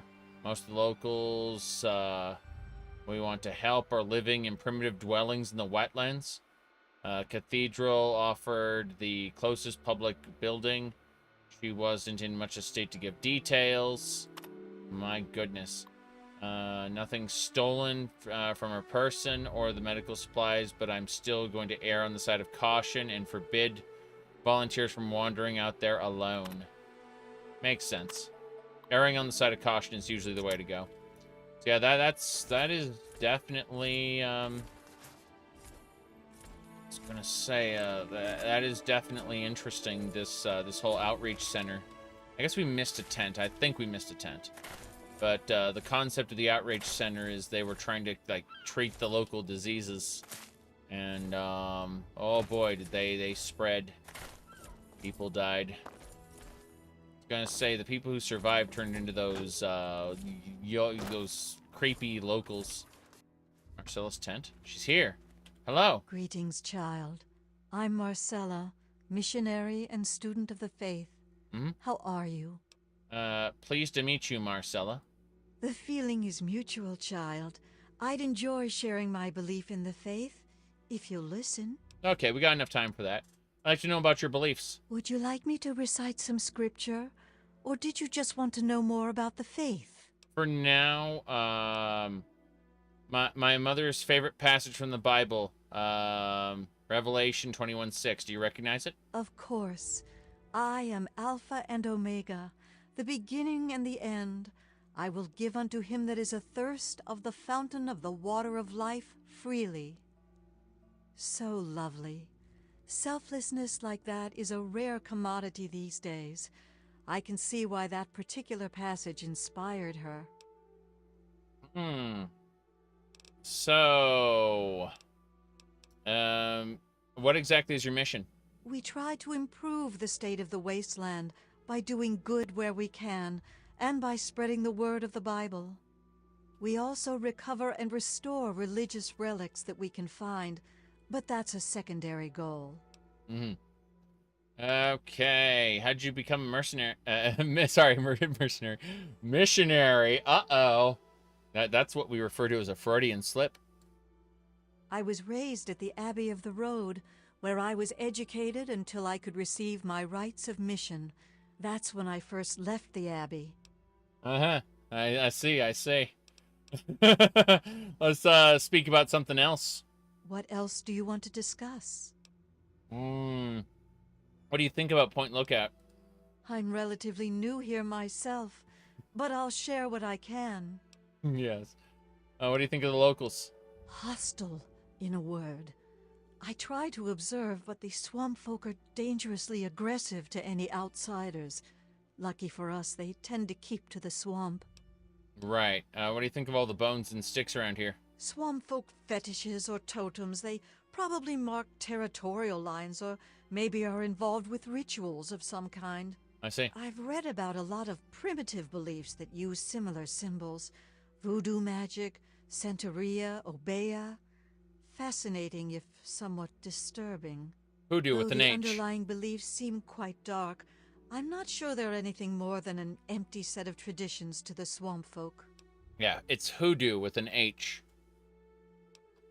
Alright, let's see here. You said you're not from... Did you set this campsite up? Sort of. The tents were collapsed when I found them. I was able to put them back together. This one smells the least like a wet Brahmin. I restored a terminal in one of the other tents. From that, it would seem that these tents were originally put here before the war by medical workers. I see. That makes perfect sense. So, you're not from around here then? Right. I'm from the Abbey of the Road. I'm afraid its location is secret, however. Okay. Well then, why don't you tell me about some scripture then? Yeah, no, we're fine. Go with... Okay, so she doesn't really have anything for us right now. I assume there'll be a quest related to her later, especially if I talk about scripture. Oh, what the hell? Let's talk to her about scripture. Why not? Hello? Speak your mind, love. Yes, beliefs. Scripture. Scripture. The world as told in the Bible. Would you like to hear a verse? Let's hear it. I'm afraid I don't have a copy of the scripture with me, but I can share a few passages. Here's one of my favorites. I tell you the truth. Whoever hears my word and believes him who sent me has eternal life and will not be condemned. He has crossed over from death to life. I see. Well then, goodbye. I have to go now. I don't really see any details with her as far as quests go yet, but who knows. By the way, these empty campfire spots can be used for cooking. All of them. So if you ever look at it and go, oh, we got it, everyone. It requires 60 survival, but we got it. We can make our own moonshine now. This is amazing.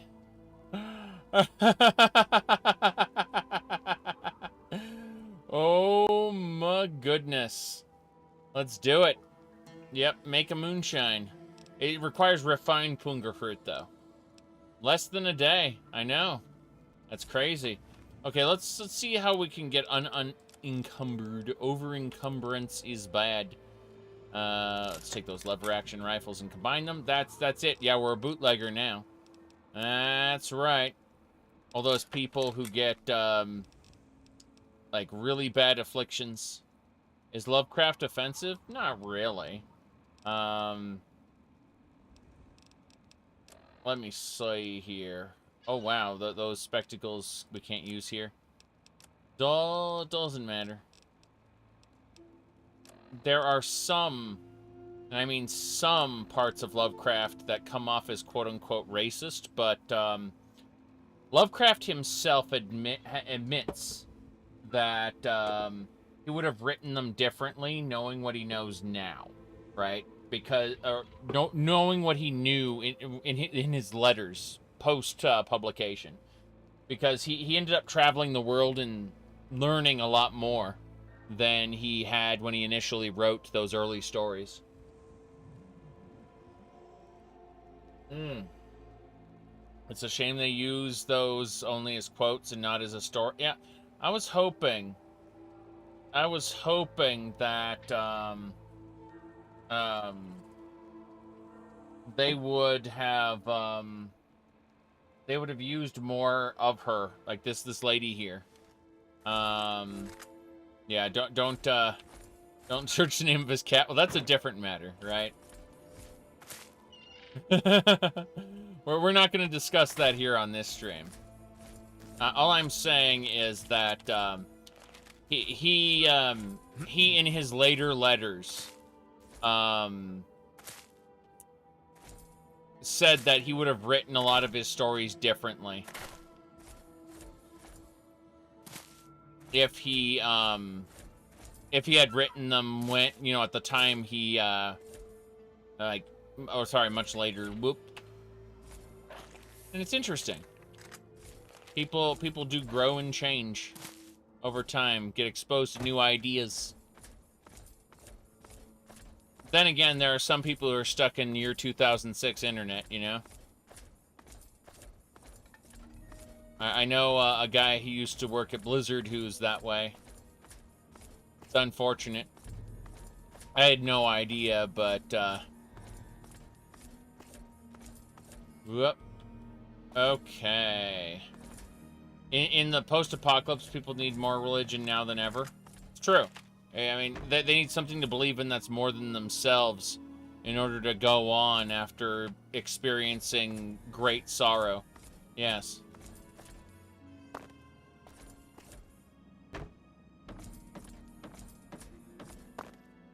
Said, don't you guys have phones? Oh, no. I mean, personally new.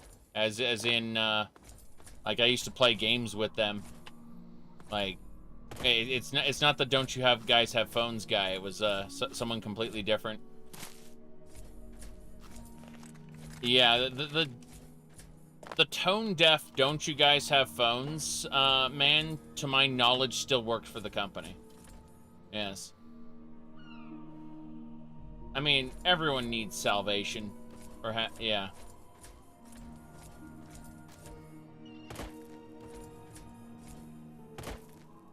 Oh, yeah. Warframe is great. Like, Warframe is something completely different. Hold on. Let me pull that up. Here it is. Yeah, I mean, we have 26 million registered users, which is... Hold on. User. There we go. It was this right there. Yeah, I mean, we have 26 million registered users. Yeah.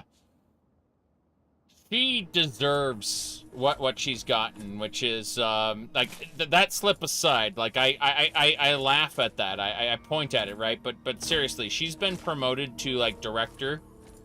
And she deserves the promotions and shit she's gotten. She's worked really, really fucking hard to get where she is now, and I'm impressed.